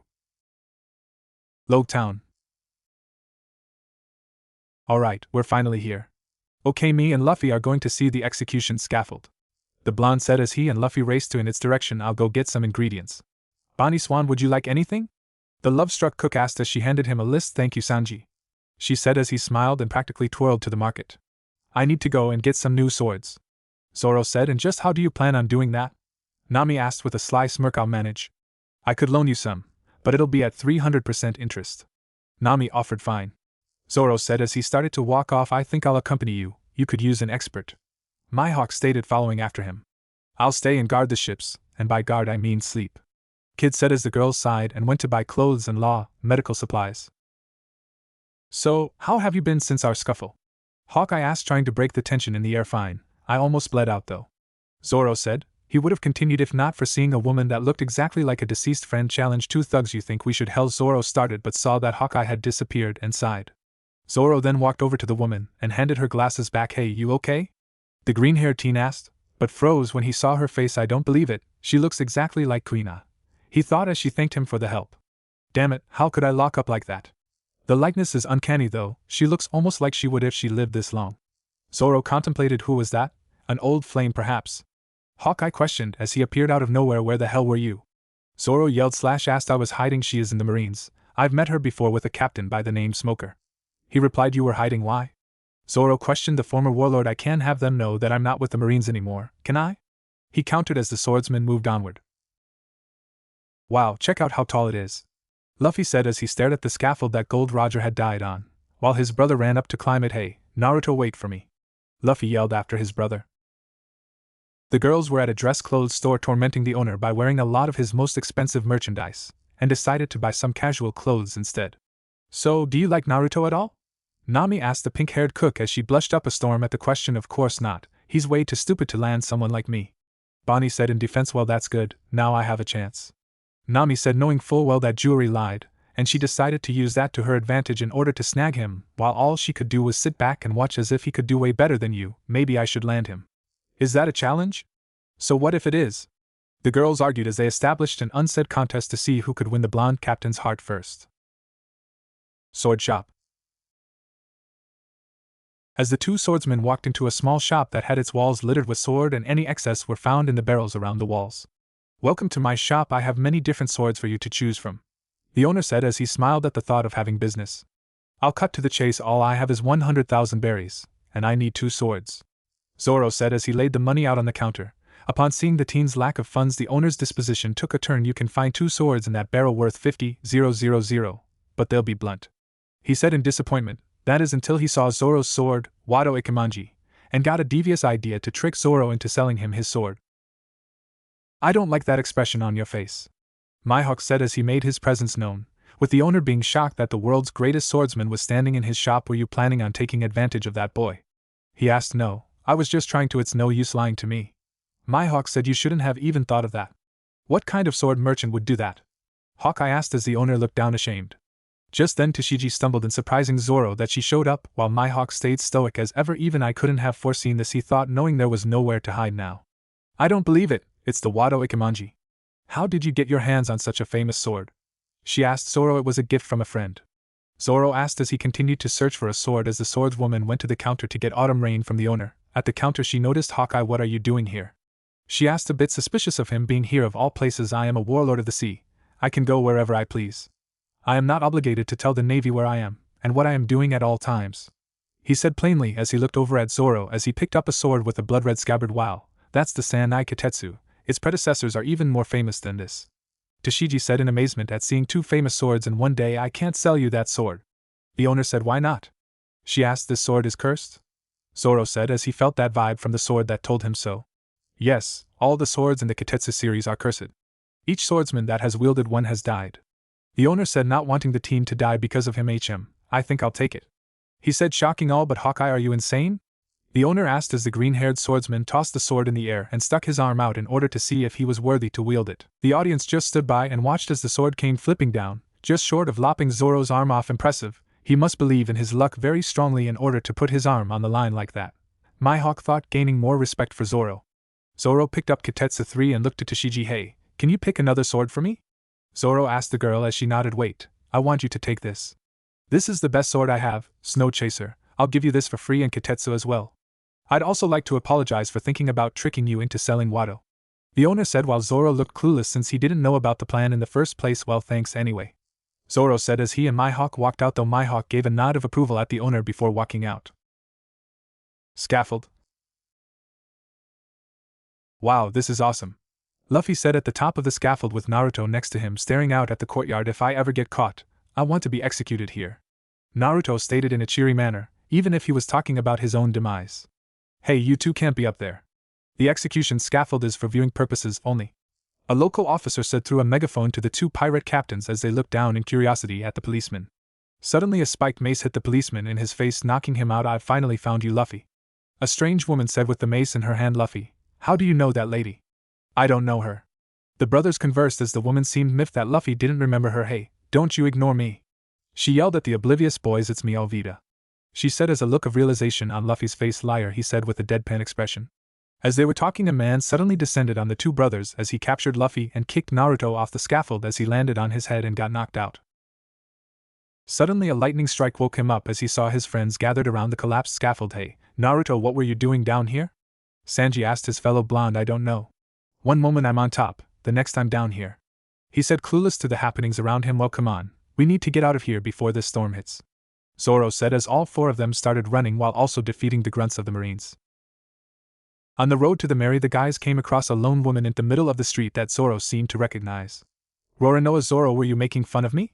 No, you never asked for my name anyway. It's not like I lied to you, besides you didn't tell me you were in the Navy, Zoro countered. I'll be taking those sword from you now, she said as she engaged Zoro, who seemed to find it funny that she would challenge him. While the sword duel was going on, the others ran ahead, more like 2 ran, and 1 got dragged, namely Sanji, who, though Zoro attacking a woman was wrong. Further down the road the 3 came across someone whom Naruto thought he would never see again, Captain Smoker of the Navy. Well, it's surprising enough that Straw Hat Luffy with a bounty of 30 million berries would be in Logue Town, but the universe pirate Naruto Uzumaki is here as well, Smoker said with a hint of satisfaction. Naruto, who is this guy? Luffy asked his brother. He's a marine captain I had to beat, and he obviously misheard me when I told him my epithet, but I have to admit it does sound cooler. Naruto said as he grabbed Sanji and decided to let his brother try his luck, so he was allowing Luffy to fight Smoker in order to prep him for the Grand Line. Dogs. Listen man, I don't know who you are, but I can't have you burning these ships. Kid said since waking up from the sudden rain he found some guy in a strange costume with a lion trying to burn their ships. I don't care, my captain gave me specific orders to burn the Straw Hats' ship, and since you're one of their allies that means your ship too. The man said. That's when Nami and Usopp showed up, which startled Moji. As he turned to see who appeared he slipped and banged his head against the Mary and knocked himself out. That was just stupid. Kid said as Richie, the lion, attacked but Kid punted him across town. After a while the pirates saw the rest of their respective crews heading towards them, though Luffy looked a little banged up. Come on you guys, let's get out of here before Smokey comes back, Luffy said as everyone jumped aboard their ships. En route to the Grand Line. This is so cool. Luffy said atop Mary's goat head. Yeah, but it depends on your point of view. Nami said, hating the storm. While it didn't seem to bother the guys too much, the girls hated it. Well, it's finally time to launch into the Grand Line, Sanji said as he brought a barrel for the ritual. Cool in a storm, we should do that you guys, Naruto said, and then saw that his crew weren't all that interested. Kid was asleep in the corner despite the rain, Bonnie was inside to shelter herself from the rain, Law was busy going through his new medical supplies, and Mihawk was off to the side looking at the lighthouse. His crew's apparent lack of involvement, that he was certain was done on purpose, made Naruto sulk to the ground in despair, as everyone including his own crew, with Kid waking up right then, laughing at him, shut the hell up. It's not funny you jerks, he yelled as they laughed harder. Both crews edged toward the Grand Line, and closer to their goals.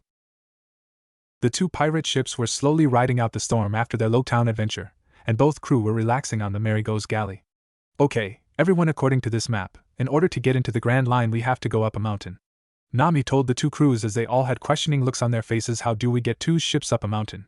Kid asked the orange-haired girl. Well, from the charts there's a canal that goes up the mountain, so it shouldn't be too hard, she explained. Yeah, sure, but even with a canal a ship can't just sail up a mountain. Usopp said it doesn't matter to us. Without you guys we couldn't have even gotten this far, we really need a navigator, Naruto said as his crew nodded. Why do we even have to go through the entrance? Can't we just sail south and get into the Grand Line that way? Zoro asked, finding this way too much of a task to get into the pirates' graveyard. No way. Luffy yelled at Zoro, we can't just skip the entrance, it's not right. Luffy said as Nami punched him in the head. That's wrong, but there is a specific reason why we can't sail south, she explained. Naruto then raised his hand. Why can't we be different from all the other pirate crews, and find our own way into the Grand Line? He asked. Like how? Well, we could take all the strong people and hitch the ships to our backs and hike up the mountain, Naruto said as the more normal people of the crew looked at him like he was crazy. That sound pretty fun. Yeah, Nami, could we do that? Zoro said, and Luffy asked as they were both bopped. No way, are you both insane? Nami asked. Why do we have to go through so much trouble? All you have to do is let me cut the mountain at its base, then we can sail right over it. Mihawk suggested the plan. That all the guys seemed into it. Seriously, wouldn't you want to see that? No way, you can't just cut mountains needlessly, Bonnie explained as the boys felt a little dejected at not being able to see the swordsman cut the mountain. Well, how do you propose we do it? That ridiculous canal theory, Law asked as Usopp looked out the window. Hey, the storm's gone, he said as everyone filed outside to see. This is bad, we're in the calm belt, Nami said as everyone saw the storm still going on over from where they came. Turn the ship around. Grab the oars and row, you guys too, she told both crews. Why would we row? These are sail ships, you know. Luffy and Naruto said the weather's really nice here too. Why go back to the storm? Law asked as he took a deep breath. Because we're sailing south, just like Zoro said, Nami yelled, trying to get everyone to work. So are we in the Grand Line then? Zoro asked. No. If it were that simple everyone would be able to get into the Grand Line. You have to understand the calm belts sandwich the Grand Line, and there's no wind, so sailing is useless here. Come on Nami, can't we stay?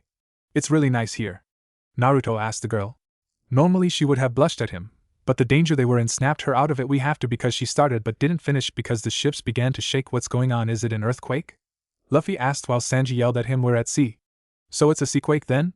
Kid asked as Hawkeye stood by, knowing what was going to happen because of his time on the Grand Line. Suddenly both ships were taken into the sky because a large sea king rose up out of the water while taking the ships onto his head, shocking everyone except Mr. Stoic, aka Mihawk. The calm belt is a nest of Neptunians, Nami squeaked out as she clutched the mast of the Mary. Alright, here's the plan. When these guys go back under we row back to the storm. Got it? Zoro said as everyone, except Usopp since he was foaming at the mouth, nodded. As soon as most of the Neptunians started to resubmerge into the water, the Neptunian that had the ships on top of his head in some twist of fate decided to sneeze, which in turn caused the two pirate vessels to be rocketed off. Guys, hang on! Naruto called once again, not following his own advice as he started falling, until Zoro caught him. You need to hang on too! The swordsman yelled. As they closed in on the water, a giant frog hopped up to the Mary and opened mouth as Usopp began to fall in. Usopp! Luffy yelled as he stretched his hand to catch the sharpshooter, and Mihawk jumped up and cleaved the amphibian in two. That was awesome! Kid said as all the guys, including the recently rescued Usopp and even Mihawk, though he was the one that did it, nodded their heads while they had stupid grins on their faces, then went back to being in mortal terror mode. Soon the ships landed back in the raging typhoon. Do you see why we have to use the entrance now? Nami asked as everyone who doubted the going up reverse mountain theory nodded their heads. So Ms. Navigator, how do you propose we get into the Grand Line? Asked the panda-esque doctor. Well, now that I think about it, all four of the seas converge on reverse mountain, so their force should push us up the mountain and onto the other side, and if we missed, that same force would crush us. Get it? Nami explained to everyone. I get it, it's a mystery mountain. Luffy said as he and Naruto pretended to understand what she said, making her sigh. After a few more minutes of sailing, the crews saw the mountain and its gates leading to the canal. Wow, that's pretty impressive. Naruto said as Law had a puzzled look on his face. How could anyone build gates on the ocean? He asked as all the guys tilted their heads as they all started to wonder how it was possible. Hey, focus on steering, unless you want to be acquainted with the sea floor. Nami said as Kid hopped over to their ship and unfurled the sails while Naruto took the helm. Okay, on to the Grand Line. Naruto said as he pumped his fist up in the air, and everyone else did the same. After a little bit of trouble, the crews eventually made it to the other side of Reverse Mountain, just to run into a large black wall. Hey, is that supposed to be their tangerine? Kid asked Nami, who decided to ignore his little nickname for her, as she shook her head. It should be open ocean now. Nami said as she stared intently at the large obstruction. As the group drew closer to the obstacle, they saw it was actually a fairly large whale with a series of nasty gashes all over the front of its nose. Wow, that's the biggest whale I've ever seen. Kid said, and pray tell, how many whale have you seen? Law asked while Kid growled at him and probably would have done more if not for their captain telling them to stop. Okay, guys, plan time. How are we going to get past that? Usopp asked as everyone looked at him. Why don't you try coming up with a plan? Sanji asked while Usopp just laughed. Poor, naive Sanji, my ideas are too great to use. As a matter of fact, the last time someone used one of my ideas they ended up getting seriously injured. I had told him only someone as brave as me could pull it off. Usopp lied while Naruto and Kid gaped, being ensnared in the lie. Wait, I have an idea. Luffy said as he ran below deck. There's an opening on the left, turn to port. Zoro said as everyone obeyed and began turning their ships toward the opening. We're almost out, Bonnie said as she breathed a sigh of relief, but when she turned back there was no sign of Mary.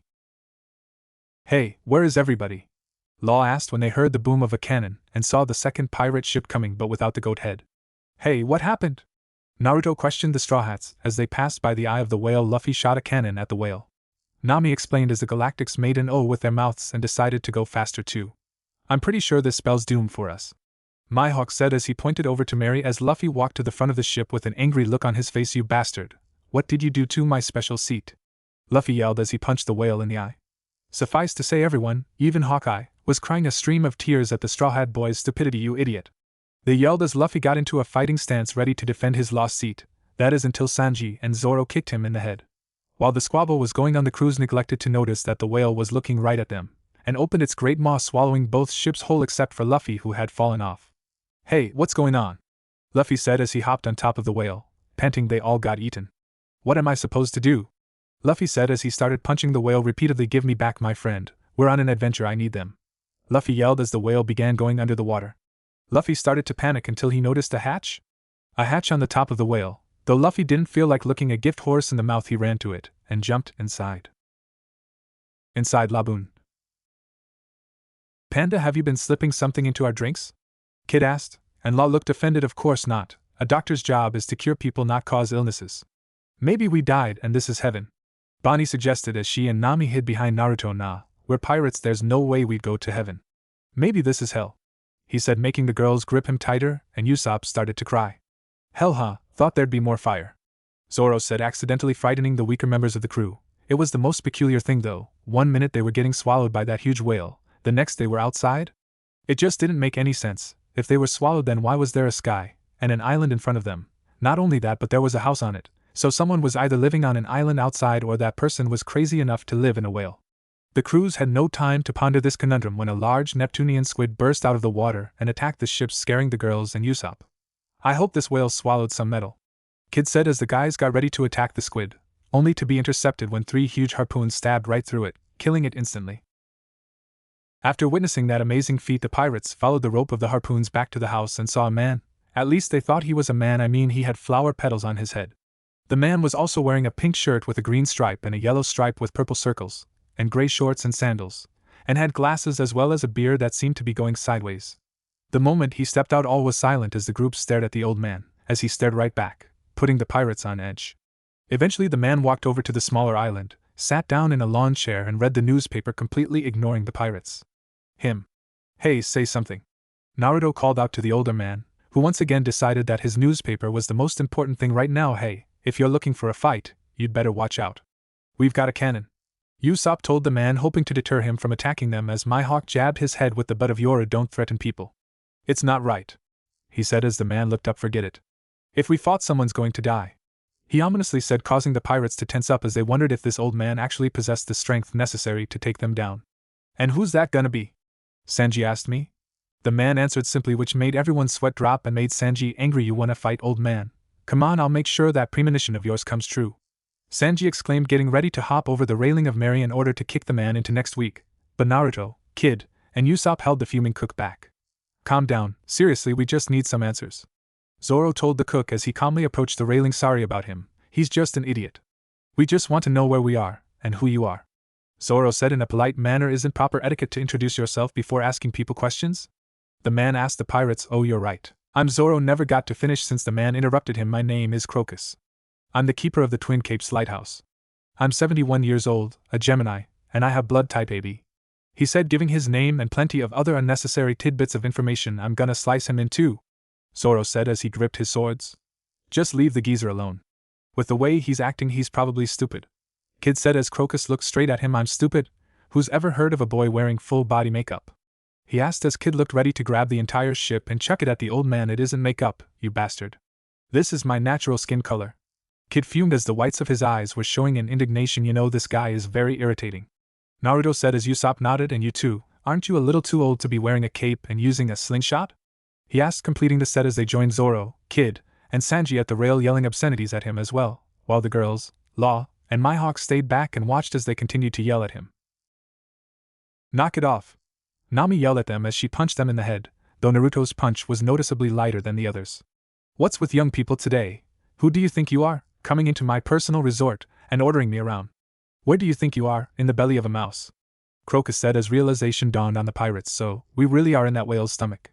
Usopp said, damn, I really wanted to go to hell. I really wanted to become the king, Kid said, and Zoro, Naruto, and Sanji appeared at his side. I highly doubt you'd be able to be king, 'cause that's gonna be me, Naruto said. No way. When I was a bounty hunter, people would call me a demon. What have you been called lately? Zoro stated with a smirk. Please, Marimo, you couldn't rule anything. If you were to go to war with heaven, you'd probably send them in the wrong direction, Sanji said as the 14s broke out into a fight.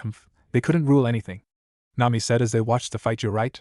Out of all of us, Nami, you're the most likely to rule hell. After all, you strap people for money, steal, and have people pay you back at unreasonable prices, Mihawk said as Law bumped fists with him to show he agreed with him. Either way, they got punched in the head by the orange-haired navigator. Come on, you guys, this is serious, Usopp said as everyone nodded. We have to get out of here. I for one don't plan on being digested today, Nami said, and she was especially afraid of surviving the digestion and being forced to exit that way. As the pirates conversed with each other, Crocus decided to speak up. The exit's over there, he said as everyone decided to face where he was pointing and saw a large, clearly visible door. You mean we can get out? It's that easy? Everyone but Hawkeye yelled. Hold on a sec. That door's in the sky, Law said as everyone took a closer look at the sky and clouds. To their surprise, the clouds weren't moving at all. They're painted on, Naruto pointed out, and everyone agreed with him. It's a hobby of mine, Crocus said as Usopp's eyes bugged out. What are you up to? He asked as Hawkeye spoke up. He must have been in here for quite some time. To paint the entirety of this whale's stomach is no easy feat. Quit gawking and help, Sanji said. Come on guys, we've got to get out of here before we're melted by the stomach acid, Naruto said as he hopped to his ship. Actually, we won't be melted. The acids will slowly corrode us and break us down into usable energy for the whale, Law explained, making both crews look at him strangely. I'm a doctor. It's a requirement to know this as well as human anatomy. Don't forget that all living things basically have the same functions. Well, we don't need to know about that, this isn't a school, you know. Usopp said as he scurried about like the others. Suddenly the whale started to shake violently, and while this was going on, the island that Crocus was on began to sway as well, exposing the bottom of it. Hey, the bottom of the island is coated in metal. Nami pointed out to the others, so that really is stomach acid. We can't stay here much longer, especially with Luffy running around without us to keep him in check. Zoro said as the whale's stomach grew more violent. What the hell is this thing doing? Kid asked no one in particular, but the old man decided to answer. He's doing it again. You see, this whale is ramming his head against the red line. What? All the pirates asked. That explains those terrible scars on his nose. Nami said as the others began to recall the same thing. Yeah, and maybe it's just me, but didn't the whale sound sad whenever it did that? Whale? Jewelry said as the others nodded. Yeah, with all those scars on its nose, it bound to be in a tremendous amount of pain. Naruto said that old man must be trying to do it in from the inside. What a disgusting tactic. Usopp stated if that were true, I'm absolutely sure that he would have killed it already. Mihawk said as he looked over to the exit door. After we figure out the answer to this mystery, we'd better go. The ships will be dissolved at this rate. Zoro pointed out to everyone. Narimo's right. I for one don't enjoy whaling, but I feel no special obligation to save this whale. Sanji said. If the old man does kill the whale, can we have some whale meat? Kid asked as Naruto nodded and no way. Everybody yelled at them as they shrunk back. It was just a question. Naruto said. In Laboon's hallway. The hallway inside the whale was shaking just as badly as the whale's stomach. I just don't get it. How does a whale have a hatch on its head and a hallway in its stomach? Luffy asked himself as he bounced around the hallway, all the while keeping a firm hand on his straw hat. Alright, Ms. Wednesday, we've successfully infiltrated the whale. Next, we have to get into the stomach, and it should be on the other side of this door. That old man will probably be there as well. A man with red hair and crown on top of his head and the number 9 on his cheeks said to the now named Ms. Wednesday. Ms. Wednesday was wearing a long-sleeved light green coat with a fur trim and also had a black and white bustier in a circle pattern which accentuated her breasts, and white shorts with a circular belt. She also had her blue hair up in a ponytail. Both were positioned with their backs to the large exit door and the smaller door built into it, and had a bazooka in each of their hands. Right, Mr. 9. We'll have to finish him off this time, if we want to take this whale's meat. Ms. Wednesday said to the now named Mr. 9 as he nodded at her statement. You're absolutely right, baby. So, we have to make sure we take this whale down. On the count of 3 to 1, baby, we rush in, be ready to fight. Mr. 9 said as they both prepped their bazookas.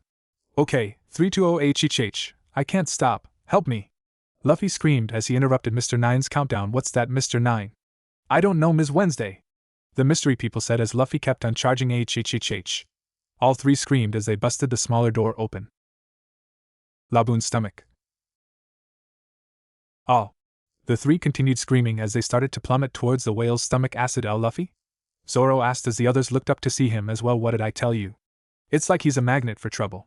Zoro said as Law used his powers to switch Luffy with some splintered planks lying around their ship. After being set down by the doctor, Luffy gave him a thumbs up. Thanks, Trayful Guy. Luffy said as Law gained a tick mark. It's Trafalgar, not Guy. He stated, getting annoyed each time Luffy would call him that. What about those other two that were falling with Luffy? Zoro asked. Yeah, and the old man is missing too. Bonnie said as they noticed that Crocus was missing, and also noticed that the whale had calmed down significantly from how it was acting before. Later on, after the mysterious duo were pulled out of the stomach acid, they were brought before the allied crew of 10 for interrogation, but Sanji took more to asking Ms. Wednesday if she'd go out with him. Alright, seeing as we've saved you, I think we deserve some answers. Don't you? Naruto asked as the both of them looked down to avoid his gaze, feeling a little tight-lipped. Huh? Well, that's too bad, 'cause you see, this entire crew is full of psychos. Naruto told them and enjoyed seeing them sweat while the crew just looked at him like he was crazy. I mean, I'm bad myself, but my crew here eat the hearts of everyone they come across. Before he could go on, the entire crew clamped his mouth shut. How are they gonna talk to us if you tell them this crap? It's a mutiny, is it? Fine, come get some. He said as he started doing ridiculous karate poses. You'll never harm Laboon. Crocus' voice sounded out from behind them. Who's the old guy? Luffy questioned his crew as they all looked over to him, but made the mistake of taking their eyes off of Mr. 9 and Ms. Wednesday, who took the opportunity to grab their bazookas. You really believe that? We're already inside of his stomach. Mr. 9 said as they took aim. There's nothing to stop us from blasting a hole right through his insides. Ms. Wednesday said as they both fired. Crocus rushed to the side of the platform he was on, and jumped, taking the shots meant for Laboon, which shocked everyone. He's not trying to kill it. Kid said he was protecting the whale. Nami said as Mr. 9 and Ms. Wednesday prepared to fire another round, that is if Luffy and his brother didn't deliver a punch to their heads, knocking them out. They had it coming. Luffy said. I decided to skip the Laboon backstory, everyone should know it. Wow, old man, I can't believe you built all of this inside of a whale. Naruto said as he stood on the banister of the Mary. Yes, it's a medical marvel in and of itself. Law praised Crocus on his medical skills. Yes, I suppose it is. I was once a doctor on a ship after all. Crocus explained as he led the pirates out of Laboon. You were a doctor, really? Luffy asked as he clung to the broken head of Mary. Yes, at one point I even ran a clinic. Then join our crew. We really need a doctor. Luffy said, though Crocus didn't seem too interested from the scoff he let out. I couldn't do that. I'm not as young as I used to be. Besides, you're just a bunch of young fools judging by the fact that you punched a whale in the eye just because he broke your figurehead. Crocus explained as Luffy seemed dejected. Outside. It's good to get out of there. The smell was killing me. Kid said as he breathed in the fresh air. Are you sure that smell wasn't you? Law asked, but Kid decided to ignore him. So what are we gonna do with these guys? Zoro asked as everyone gathered around Ms. Wednesday and Mr. Nine. I say we interrogate them, the painful torture way. Kid suggested. No way, I don't care what you do to him, but leave the girl alone. Sanji said let's just chuck the overboard. Naruto said yeah, but they could get away, and Usopp started to say, that is until Nami and Bonnie got behind him, practically daring him to say something that went against the blonde-haired captain's idea. What were you saying, Usopp? Luffy asked the sweating teen. And nothing, it isn't important. After their small debate, Zoro threw the two strange people overboard, and soon after they rose from the depths gasping for breath. Wah, is this stomach acid? Mr. Nine asked as he started to panic. No, Mr. Nine, it appears that those pirates knocked us out. Ms. Wednesday elaborated to her hysteric partner. Would you mind telling us who you both are? I'd much rather keep from cleaving someone annoying in two today. Mihawk said while the two sweated. Don't worry, Mr. Nine. After all, our profession is pirates. You're right, baby, the organization will be very interested in them. The two talked while the others stood by and watched them point at them in a weird fashion. Dude, what's up with the pinkies? Naruto asked as he, Luffy, and Usopp attempted to copy them. The two widows then swam away, swearing their revenge on the pirates. Unbeknownst to both the Galactics and the Straw Hats, Luffy picked up a strange compass-like object. Later on, the pirates were lounging around the Twin Capes lighthouse conversing with each other. So Laboon's been waiting for those pirates for 50 years? Luffy asked as Crocus nodded. They sure have kept him waiting for a long time. Luffy replied, nah, they're probably dead. Kid sighed out as he leaned against the lighthouse with a frown on his face. This is the Grand Line. They probably died within the year. Sanji explained in an angry tone. Usopp then grew angry at the blonde cook. How do you know that? They could still come back for him. I'd like to believe that, but they fled the Grand Line. I got this from a reliable source. Crocus said as he looked down him, and they left this whale to fend for itself? How deplorable. Hawkeye said while sitting on the ground as every one of the pirates looked peeved, though Law was off to the side fiddling with something. You're wrong. Naruto said with his feet propped up on the table. What do you mean?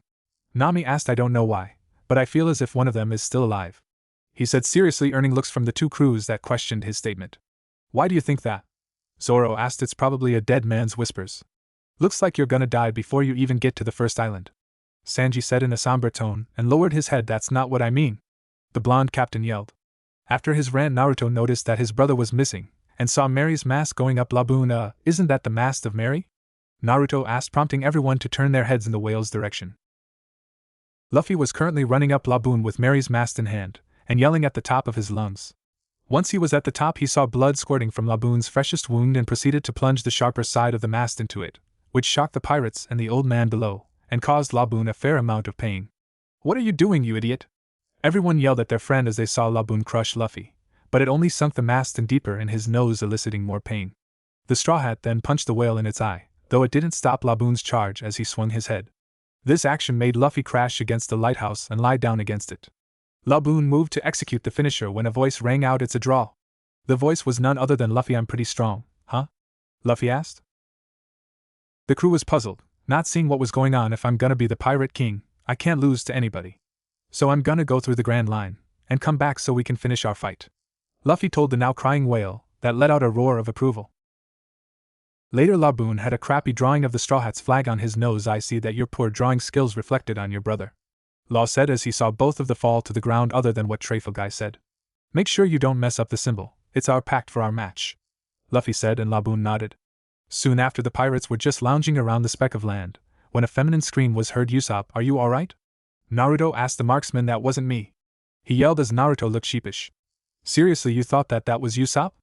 Zoro asked as Sanji, Kid, and Luffy appeared. You guys thought that too? He yelled at them as they all started to dart their eyes around. I don't yell like a girl. Usopp yelled with sharp teeth. The pirates then went back to the lighthouse. What's with the yelling? You're interrupting my work, Law said as he looked at the orange-haired navigator. Who was the origin of the scream? How can you be so calm? The hysteric girl retorted. Hey, Tangerine, what's wrong?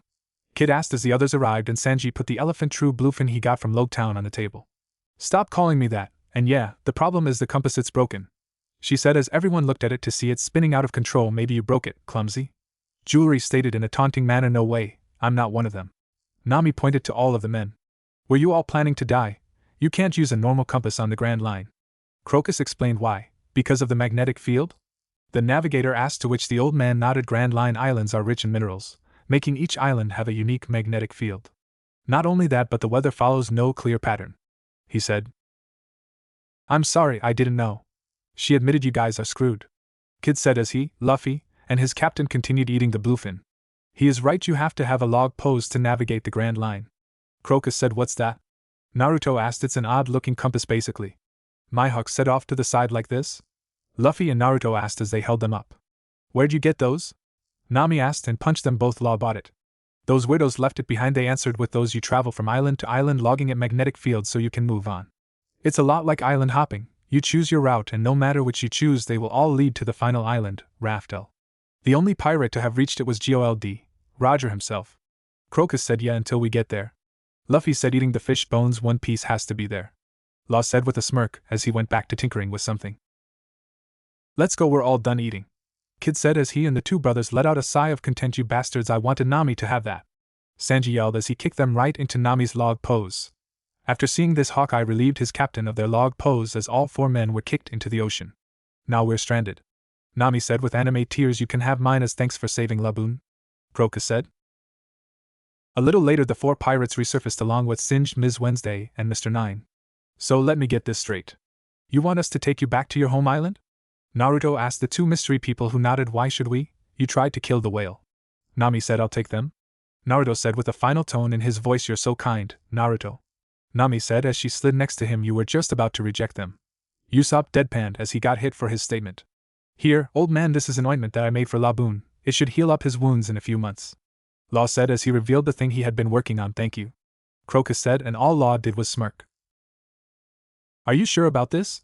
If you go to Whiskey Peak, you can't change your course, Crocus told the pirates. I have a ton of good luck.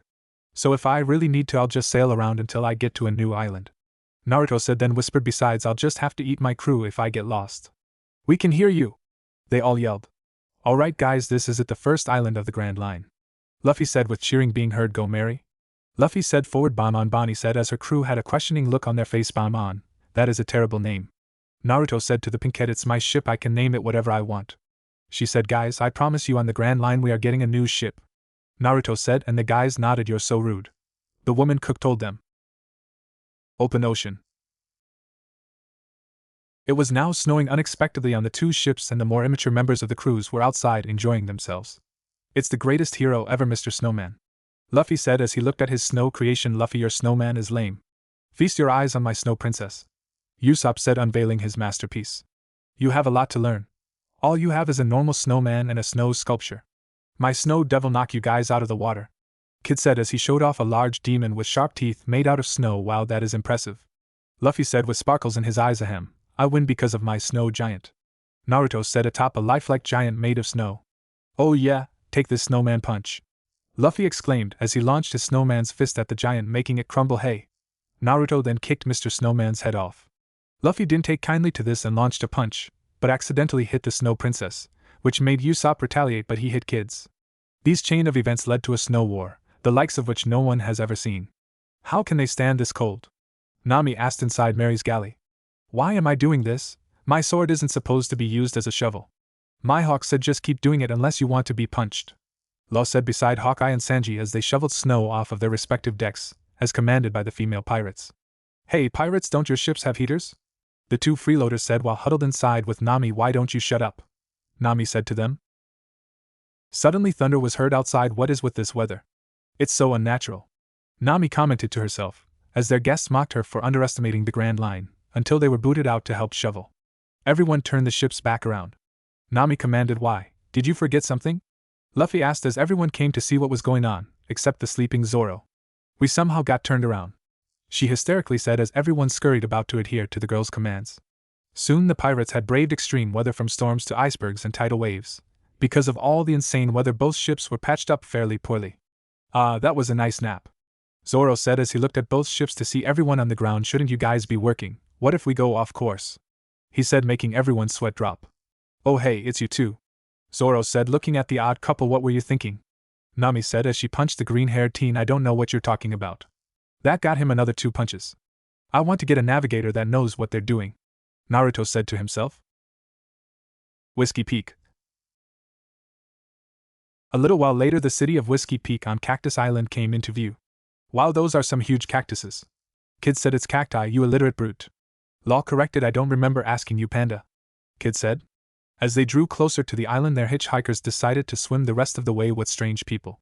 I have a bad feeling, Mihawk said as he surveyed the island through its mist. Hey, guys, if the strongest person here says he has a bad feeling, don't you think we should stay away? Usopp said in quivering voice. Calm down, I'm sure we can take anything that is on the island, Naruto said. But I can't set foot on that island. Fever, Usopp lied. Really? I have your going even if I have to drag you. Fever, Zoro said. Welcome, pirates. Welcome to Whiskey Peak. A horde of villagers yelled out in a joyous tone. How surprising. Is this the cause of your suspicion? Law asked in his polite voice. I promise you that none of this is as it seems, Hawkeye said, sending his piercing glare at the celebrating villagers. Later that night, the Straw Hats and the Galactic Pirates were currently living it up at their welcome party from the villagers. After meeting the town's mayor, who had huge curlers, the pirates were immediately invited to a party in their honor that they couldn't refuse. During the party, Usopp was telling lies about his many adventures, Zoro was drinking men under the table, Nami was doing the same, but at a faster pace than the swordsman. Luffy, Bonnie, and Naruto were eating heaps of food. Kid was beating every guy that challenged him to an arm wrestle. He was currently having one with Law for a good 10 minutes, and Sanji was flirting with an entire mob of girls at once. The only one who wasn't partying was Hawkeye. All he did was eat his fill and stand against the wall staring at the villagers. What he didn't notice was that Igarappoi, the mayor, slunk away during the commotion and watched as everyone passed out, including Hawkeye eventually. Mr. 8, how are our guests? Mr. 9 asked as he and Ms. Wednesday appeared. They've fallen asleep, the newly revealed Mr. 8 said. I can't believe you had us waste more of our food on 10 pirates, a brawny woman said in a huff. Ms. Monday, the food was an acceptable loss. I checked up on them, Mr. 8 said as he pulled out Luffy and Naruto's bounty posters. He's worth 30 million berries, and his brother 50 million. How is that possible? All 3 asked. Straw Hat has been taking down strong pirates in the East Blue, and the blonde fought and beat a marine captain as well as Sawtooth Arlong. Not only that, but it appears that Hawkeye Mihawk is on his crew, Mr. 8 explained. I feel so ashamed for judging them on looks, the burly woman said. No worries, now to get to business. Take everything from their ships and tie them up quickly, the mayor said. Hey, could you let them sleep a little longer? A voice said from atop one of the buildings. You were passed out, Mr. 8 said in shock. A real swordsman would never drink himself into a stupor, Baroque works. Zoro said. How do you know of our organization? Mr. 8 asked, and Zoro smirked at him. Whiskey Peak. The entire gathering of bounty hunters looked up in shock at the green-haired swordsman that sat on top of a building, mocking them. I know all about you guys. Back when I was a bounty hunter, you guys had tried to recruit me. Obviously I turned them down. Your secrecy didn't agree with me.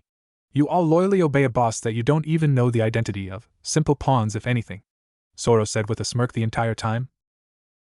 Mr. 8 simply looked up at him with a stone-cold face. This is quite unexpected, but if you know of Baroque works you must be killed, the frontier agent explained. Just another tombstone added to the cactus rocks, he whispered, though everyone heard it. 100 against 1 doesn't really seem fair. A new voice called out. That joined Zoro up on the building. Need some help? He asked. Don't you think it's overkill to have a captain pitted against a bunch of weaklings? Zoro asked Naruto. Gee, I don't know. Isn't it overkill to have a first mate that is as strong as a captain do the same? The cape wearer asked. Touché, Zoro sighed in defeat. Another nuisance? Fine, at least this one has a bounty, Ms. Monday said, cracking her knuckles. Kill them, Mr. 8 commanded as he pointed at an empty rooftop. The bounty hunters and frontier agents searched frantically for the 2 pirates, but failed to notice they were in the middle of the crowd pretending to look as well. Upon noticing them, they opened fire only to shoot each other because Zoro jumped out of the way, and Naruto allowed them to pass through his body. What is wrong with you? They're only 2 pirates, Mr. 8 barked at his subordinates when a sword poked out of one of his curls. I'm pretty sure that you'll need more than 1 new tombstone, Zoro said from behind the mayor. There, shoot him. A random bounty hunter shouted as they all took aim, neglecting to notice that they were going to hit Mr. 8 as well. Not wanting to die, Mr. 8 took out a saxophone and blew into it, which revealed it was actually a shotgun. The resulting blast hit his underlings, rather than Zoro, the attack's intended target. "Geez, what a powerful weapon," Zoro said while hiding behind a building. "Don't admire the enemy's weapons," Naruto said as he appeared next to him. Fine. What are you doing up anyway?" he asked. The captain never went to sleep, like the rest of my crew, except Bonnie. She must be accustomed to sleeping late. "Right now I have them protecting your crew," Naruto explained. "Don't you think they'll be really unhappy about that?" Zoro pointed out. "Nah, why would they be?" Inside the pub. "I'm really unhappy about this," Kid said as he sat cross-legged on the floor. "Why do we have to watch these guys? We should be out there fighting," he ranted. "Whoa, what's this, Mr. 1SD mate not following orders?" Law said in a mock surprised voice. "Shut up. We should at least wake her up, she should suffer with us," Kid said and pointed to their cook. "No way, if you want to go ahead, but there is a rule all men should know, never wake up a woman," Law said in a frightened tone. "You both should keep quiet. Guarding should be done with vigilance, especially when it's captain's orders," Mihawk pointed out as he pinched the bridge of his nose. "Fine, but I'm killing him after this," Kid said, though none of them noticed that Nami was missing from the group. Back outside. Outside it was a one-sided fight all around with the swordsman and the captain of the allied crews. The both of them were taking down the bounty hunters left and right as if it was nobody's business. Both didn't even want to consider this a warm-up for the Grand Line. They were both currently confronting the frontier agents head-on, and so far only Zoro had suffered any damage. "You think you're pretty strong, don't you?" Zoro said as he clutched Ms. Monday's head. "Do you want to see who's stronger?" he asked as he added pressure, eventually knocking her out. "Wow, that was pretty impressive, but you got hit. What kind of guy would willingly take a hit like that?" "It's stupid," Naruto said as he unceremoniously dropped some leftover bounty hunters onto the ground. "I did it for an effective opening," Zoro defended whatever man. While both pirates were conversing, the Baroque Works agents were thoroughly surprised. They had just witnessed their strongest agent strength-wise get defeated by a teenager. This can't be. "Ms. Monday was beat by that boy," Ms. Wednesday said in denial. "It must be wrong," Mr. 8 said. "What is?" Mr. 9 and Ms. Wednesday asked. "The wanted poster, it has to be. This man has to be the real captain of the Straw Hats, and the one next to him lives up to his bounty," he explained. "It looks like we'll have to fight them seriously then," Ms. Wednesday said with a serious face on. "How are you going to do that? I thought you were already seriously fighting. I should feel insulted," Naruto said as he suddenly appeared in between them, surprising the agents, who dispersed at the sight of him. "Go, Ms. Wednesday," Mr. 9 commanded. The woman nodded and put her pinky in her mouth and whistled. "Come, Karu," she called, and a large human-sized duck appeared that was wearing a saddle and a water barrel around its neck. "Is that a duck?" Naruto asked with a sweat drop. He watched on as the woman tried to get the duck to attack, but instead it sat down. While the woman was trying to gain control of her pet, Naruto looked up and saw that his partner in crime was fighting Mr. 9. He also took notice that the crown-wearing man was fighting with steel bats. Naruto was about to go and lend a hand when Ms. Wednesday appeared and blocked his path. "What do you need, finally ready to fight?" he asked as she stood on top of her duck. "Yes, everything has been resolved," she smirked, and if one looked closely, Karu had 3 bumps stacked on top of each other on his head, and he was sweating profusely. Naruto easily noticed, since he and the guys on more than one occasion were bopped on the head by the women on their respective crews multiple times in the past, present, and most likely the foreseeable future. "Take a good look at my outfit, Uzumaki. Enchanting vertigo dance," she exclaimed as she started to belly dance, and the next thing the captain knew was that he was kneeling on the ground completely disoriented. From what he could decipher in his dizzy state, he overheard that Zoro beat Mr. 9, then he felt sharp pains in his back. The shock of being hit brought him back into reality, and he rolled with the force of the attack to get back into a standing position. "That hurt, you jerk," he yelled as he tried to nurse his back, but couldn't reach it. Needless to say, the 2 mysterious agents were surprised that the blonde captain had survived a shotgun blast to the back, and was more concerned about the pain than what had actually caused it. "How can he be a captain?" Ms. Wednesday asked. "Trust me, I asked the same question about my captain, and his crew probably does the same." Zoro sighed out as he slashed Mr. 8 and sheathed his sword. Ms. Wednesday was next to go down because Naruto punched her in the stomach. "Huh, so these goons tried to recruit you?" Naruto asked the swordsman as he tossed him some grog that he pilfered, and sat down next to him on top of another building. Yeah, but I wasn't interested back then and I'm still not interested, he answered, taking a swig of his alcohol. Hey, who are those guys? Naruto asked and pointed to the newcomers on the battlefield. When Zoro looked down, he saw a black man with dreadlocks and sunglasses. The new guy was wearing a brown trench coat with the number 5 on the left side of the zipper as well as on the bottom left, and a pink scarf underneath his coat. Standing next to him was a blonde woman with a green umbrella, and a dress with a lemon pattern on it, and lemon earrings. Maybe they're other members, or something, the green-haired teen said as he tossed the now empty bottle over his shoulder. You think that they're stronger? The captain asked, receiving a shrug from the Marimo. Suddenly they heard gunshots and saw Mr. 8 fire bullets from his curls at the two. What both pirates didn't expect, though, was the black man stood in the explosion and the woman jumped into the air without any prepping first, and looked to be floating. That should not be possible, Naruto said in utter disbelief, but Zoro was more fixated on the fleeing form of Ms. Wednesday after the guy with the 5s on his coat blew up the guy with curlers with a booger. Well, that's enough weirdness for me. I'm going to bed, Naruto said, and Zoro nodded as they moved back toward the inn the sleeping pirates were, until they were stopped by Mr. 8. What the hell? Zoro asked the man who was clinging to his shoe. Please, the both of you are the strongest people I've seen. I could never defeat an officer agent, but you could protect Princess Vivi, and you'd be handsomely rewarded, he pleaded to the both of them. What do you want, some more? The irritated swordsman asked. Hold on, she's a princess? Naruto asked, taking a double take. Man, we just piss everyone off, he said, scratching his head. Forget it, let's just go, Zoro said. Wait, just how handsomely are we talking? A newly arrived Nami asked. Oh, hey Nami, Naruto greeted her, to which she smiled. Zoro sighed. He just didn't understand what was with that girl when it came to the blonde. She'd act completely different than with Luffy and the rest. We can save your princess for 1 billion berries, she told the now shocked man. 1 billion? I'm just a soldier, I can't promise that amount, he replied sweatily. Isn't she worth that much? The female pirate asked. What's she doing? Naruto asked his friend. Blackmail, plain and simple, Zoro answered as they watched the negotiations take place. Okay, you guys go get her, Nami commanded the men. Are you insane? Zoro yelled at the navigator. Of course not, all the money is mine, but the agreement is for both crews, she explained. Why am I being roped into this? Naruto asked her. Are you saying you don't want to help me? She said, rubbing against his arm, making the captain melt. I'm gone, Princess Git, he said with a blush. Are you the devil in human form?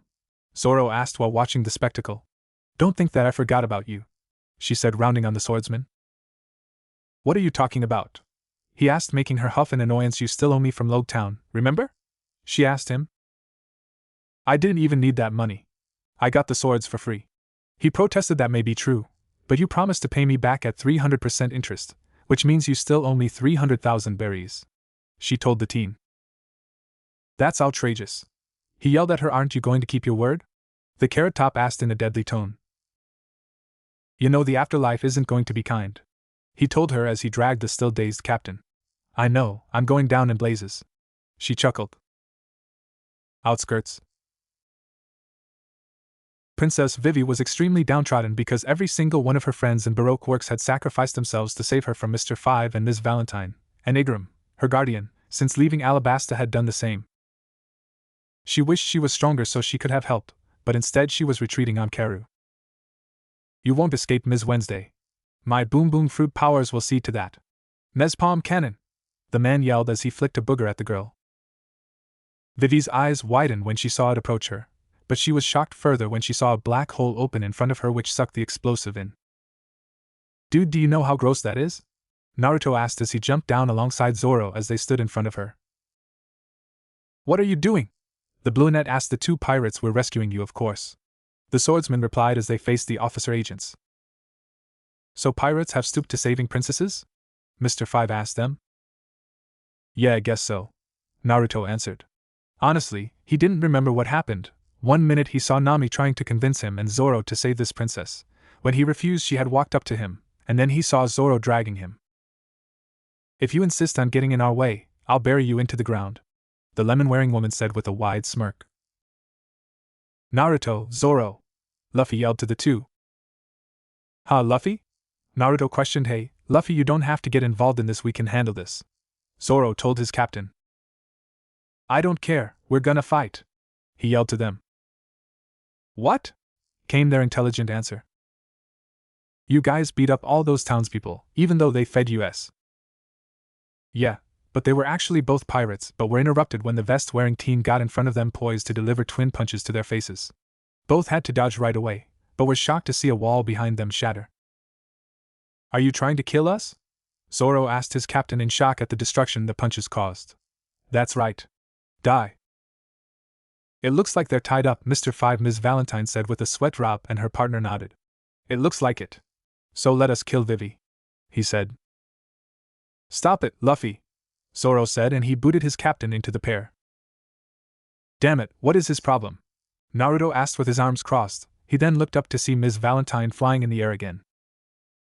I see London, I see France, Naruto said, making her blush.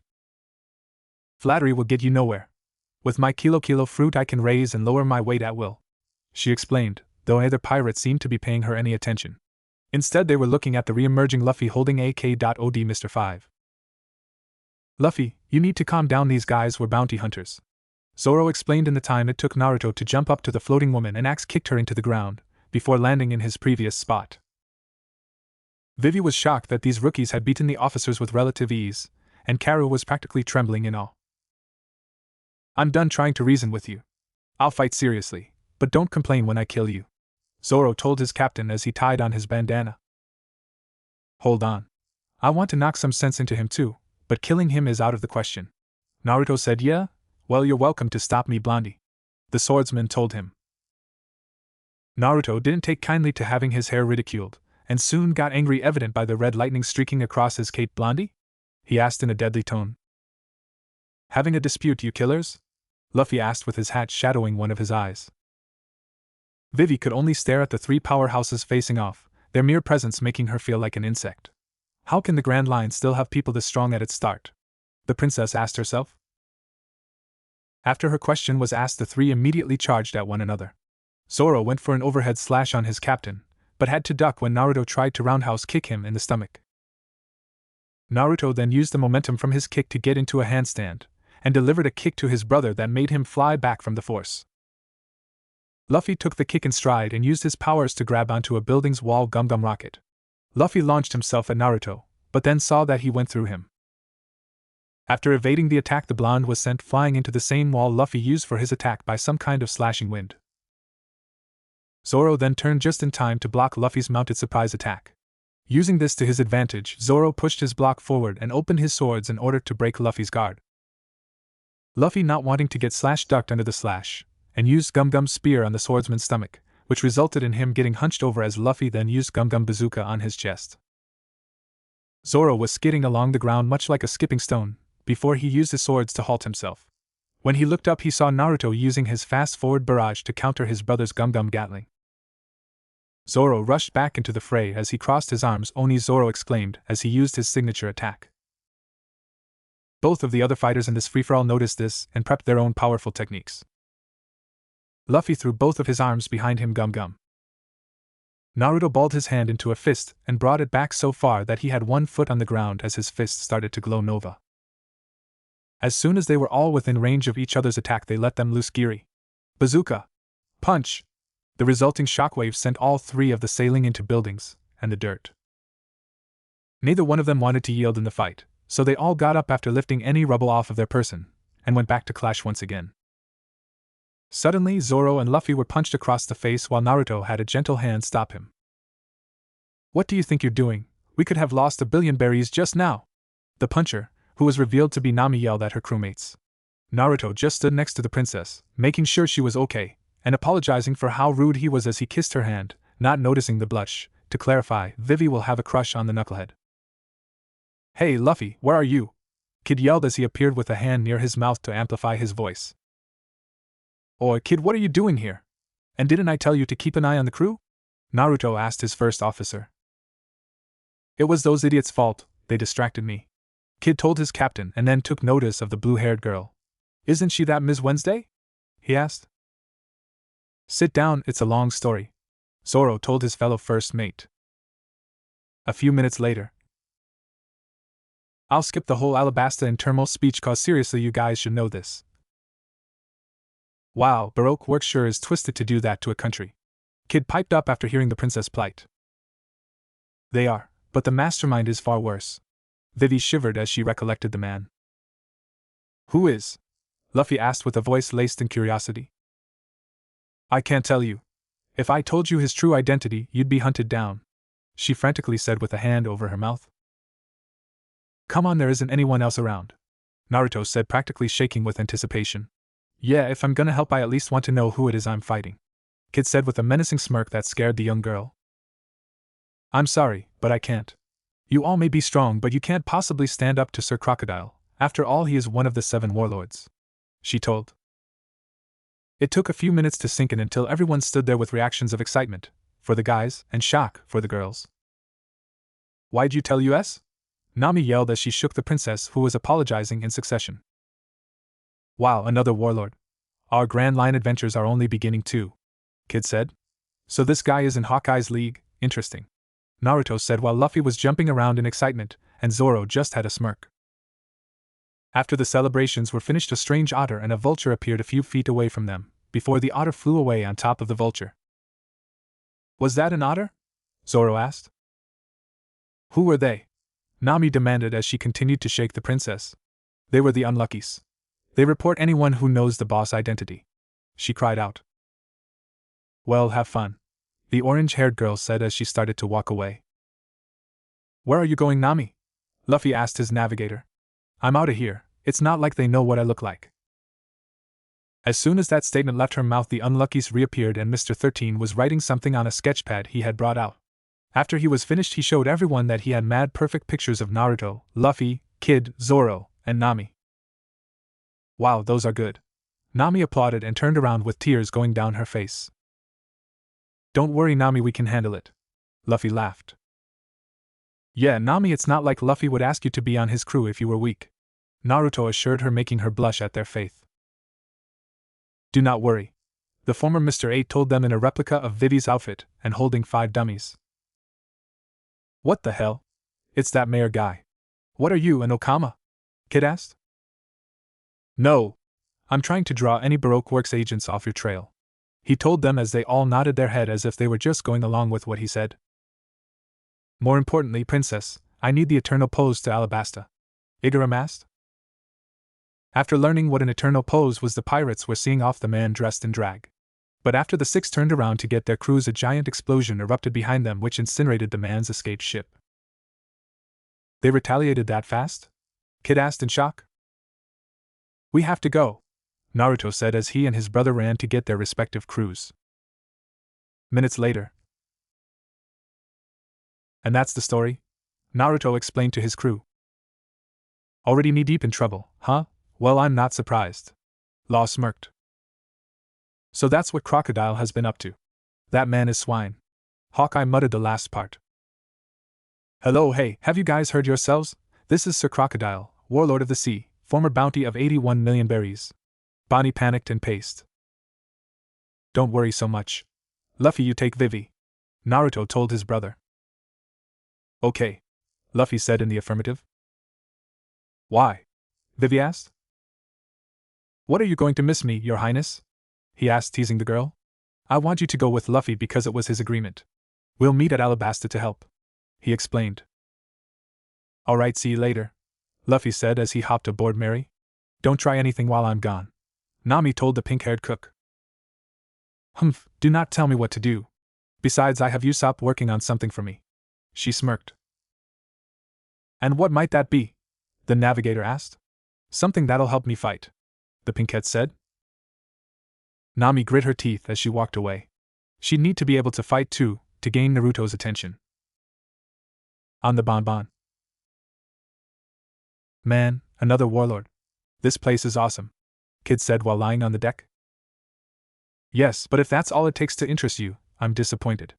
Only stupid people are easily amused, Law taunted, much to Kid's ire. I have to say that the young swordsman may be onto something with those naps he takes. They must help him cope with his crew.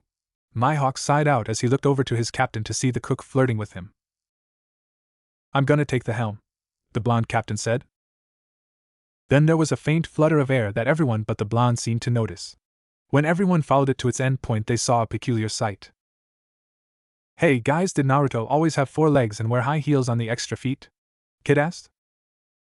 Hawkeye was edging toward his sword with his hand, Law was standing there to see where this was going, and Jewelry was seething at the woman that was so close to her man. "This place is quaint, much more welcoming than the Straw Hat's ship," a calm, sultry voice said. "Wah, who the hell are you?" Naruto asked and noticed he felt lighter. "Gimme back my cape," he yelled at her. The woman was wearing a purple cowgirl outfit with her cleavage noticeably showing, and large brown eyes with short black hair. Smarter than his brother, yet prone to the same tendencies. The mystery woman giggled. Suddenly, Kid was pushed back along with Bonnie, and Mihawk and Law's swords were knocked to the ground by some invisible force. "Don't point those at me, it's dangerous." She smiled tauntingly while she wrapped herself in the cape. "What are you doing here? Don't make me kick your ass," Naruto aggressively told her. "And here I thought that unlike your brother you'd accept my help," she said offhandedly. "Well, what is it?" he asked, now listening to what she said, before he decided to kick her ass. The woman smirked as she flicked an eternal pose into his hands. "That is an eternal pose that will lead you to the island of nothing. That is one stop before Alabasta," she explained. "Do you really expect us to fall for some Baroque works trap?" Law asked seriously as he lost his smile. "Maybe," she answered with the tone he would normally respond with. "She is not lying. Am I wrong, Captain?" Mihawk asked with his arms crossed.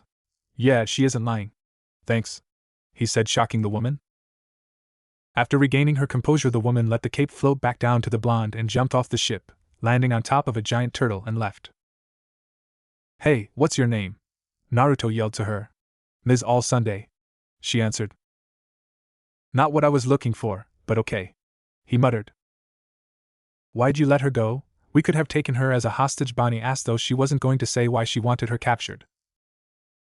"She isn't bad. She is just playing at that, but I don't know why," Naruto answered as he contemplated on something. "Guys, if you meet her in Alabasta, don't hurt her seriously. She is still an enemy, though," he commanded his crew. "Alright, there was something off about her anyway," Kid said. "Oui, mon capitaine," Law said as he saluted with a smirk. "Orders are orders. Also, Trafalgar, don't ever do that impression again," Hawkeye told the doctor with a deadly edge to his voice. Bonnie was the only one who had an objection to the orders, but she knew that going up against orders could get her a one-way ticket out of the crew. "Fine," she said through gritted teeth. "Okay, time for breakfast," Naruto said, earning cheers from the crew except for Hawkeye. The next day. "What are you doing?" Bonnie asked the swordsman lying on the deck. "I'm taking a page out of Roranoa's book, and sleeping. He seems to be content when he does it," Mihawk replied to her.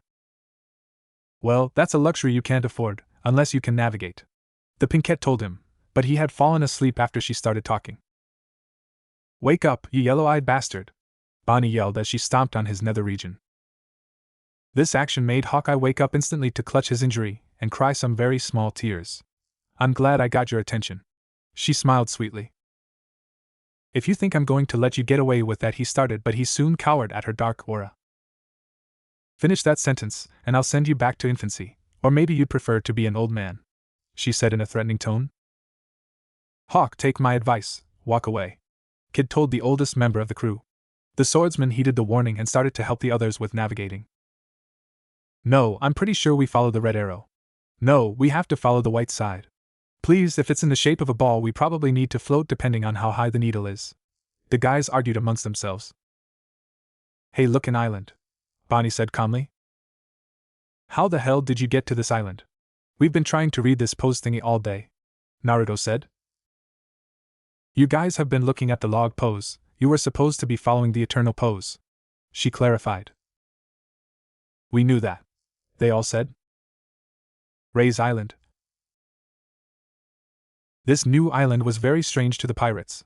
For one thing, its welcome sign was scratched out, and the actual island was barren and black as if nothing had grown there ever. "Wow, this place is sad," Kid stated, taking notice of the huts, made out of the plentiful dirt of the island. "Yeah, you would know. Just look at this place and all of these sick people, it doesn't look like they have any doctors either," Law said and insulted Kid's upbringing. At least I wasn't sterilized when I was born, Doc. Kid shot back. Who cares about that? Where's the food? Naruto asked while sticking his tongue out. I doubt that there would be any food on this island, given its present state of famine. Mihawk explained. What's a famine? Kid and Naruto asked as they tilted their heads to the side. Sigh, it's a lack of food in layman's terms. He explained again to the monkeys. No food? Who did this? Where are you so I can kick your ass? Naruto started to run around. While he was running around, his crew and the island natives just watched his hysterical shouting, that is until he collapsed muttering something about needing meat ramen. I'm embarrassed to even be seen with him, Law said while raking his hand across his face in an exasperated fashion. Hey guys, is it normal to have little kids crawling all over you? Naruto asked when he somehow appeared with 2 5-year-olds literally crawling on him like bugs. No. What the hell are you two doing? Kid asked. When the crew pulled the 2 kids off their captain, they took the time to look at them. One was a boy with a green eye and a brown eye. He was wearing a beige shirt that was in tatters along with his black shorts. He had short, spiky red hair, but the spikes were smaller than Naruto's, and he had a hard gaze. The other child was a girl that had red hair that went down her face in 2 bangs. The first covered her left eye, and the second went down the middle of her face and stopped at her nose. She, like the boy, had 2 different colored eyes that were the same colors as his, and she wore a beige dress. Also, unlike the boy, she held a softer gaze. So why were you all over our captain, little ones? Mihawk asked the kids, who looked at each other. We saw that you were pirates, so we tried to get some berry off of you, they said as they completed the sentence while alternating who was talking. That was pretty cool. Can you do that again? Naruto asked excitedly. Twins, huh? Interesting, most twins can have connectivity, but to this extent is unheard of, Law said as he observed the 2 of them up close. The guys were questioning the kids, but the only 2 that stayed back were Hawkeye and Bonnie. They were suspicious of these 2. Seriously, what kids would try to steal from possibly hostile pirates? Not to mention that they didn't seem as starved as the rest of the villagers. So what are your names? Kid asked the 2. My sister's name is Rill. My brother's name is Russ. They answered for each other. Russ and Rill? That's funny. Naruto laughed while they both flushed in embarrassment as all 3 of the pirates laughed. The laughs were cut short when a baby transponder snail's ring was heard from Russ' pocket. We're sorry, but we have to go, they said as they scurried away at an amazing speed. I wonder what's eating them? Kid asked. Nothing eats them, kid, they're the only living things on this island. What are you, stupid? Naruto said to his first mate. That isn't what I meant, he retorted. Still, how can they have a transponder snail at all? Law asked. You must be newcomers, it's about time. Perhaps you could help us? An old geezer said from the shadows. In an alley. So we have some fresh meat? A shadowed man asked the twins, who were sweating in fear and nodded their heads. Good, it was getting boring around here. I can't wait to meet them. An equally shadowed woman laughed. You too, the man said, pointing at the twins. I want you to separate them one by one. It will be simpler to beat them if they're on their own, he said. Russ and Rill really didn't want to trick these pirates. They were different from the ones they had heard about from the Marines. But they also didn't feel like dying by the mystery man and woman either. Back with the others. So you're telling us that no one has come by this island at all? Law said to the old man. No, our island was pretty peaceful for a time. That is until these 2 strangers showed up out of nowhere. They were talking about some boss that had sent them there to deter any Marines from approaching some place called Alabasta, he explained. When they heard the word Alabasta, it clicked in all their minds. Baroque works. Bonnie growled out as everyone nodded, except the clueless senior.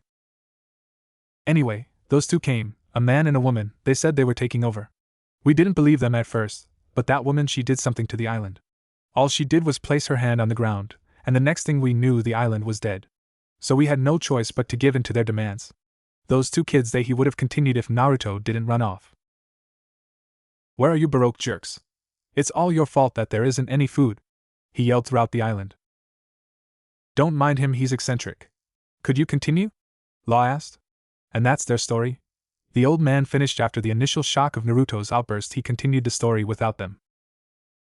You kept explaining, even though we weren't listening? They all yelled, except the swordsman. Young people today have no respect for stories, so why should I wait? The old man asked. We were listening, they shouted again. It doesn't matter what the problem is with those kids. We're after Baroque works, that's all that matters. Mihawk said simply. Well, I don't know about you guys, but I'll tend to the wounded and sick for right now, Law stated as he walked away from the group. Well, I say we find those kids and ask them what's going on, Kid said, and the remaining pirates of the group nodded. A few minutes later with Kid,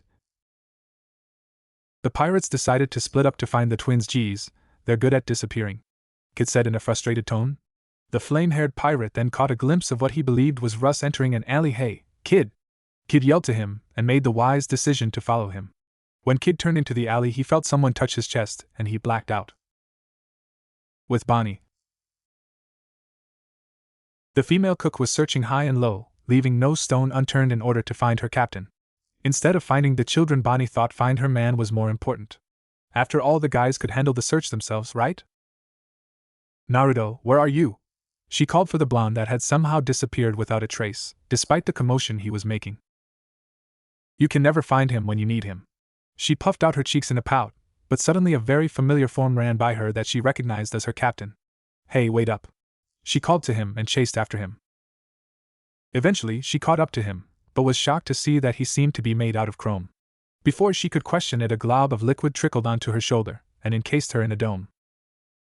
I just love young girls. Maybe I could have some fun with her later? The shadowed man said in a creepy manner over the shouts coming from the violently shaking dome. With Hawkeye.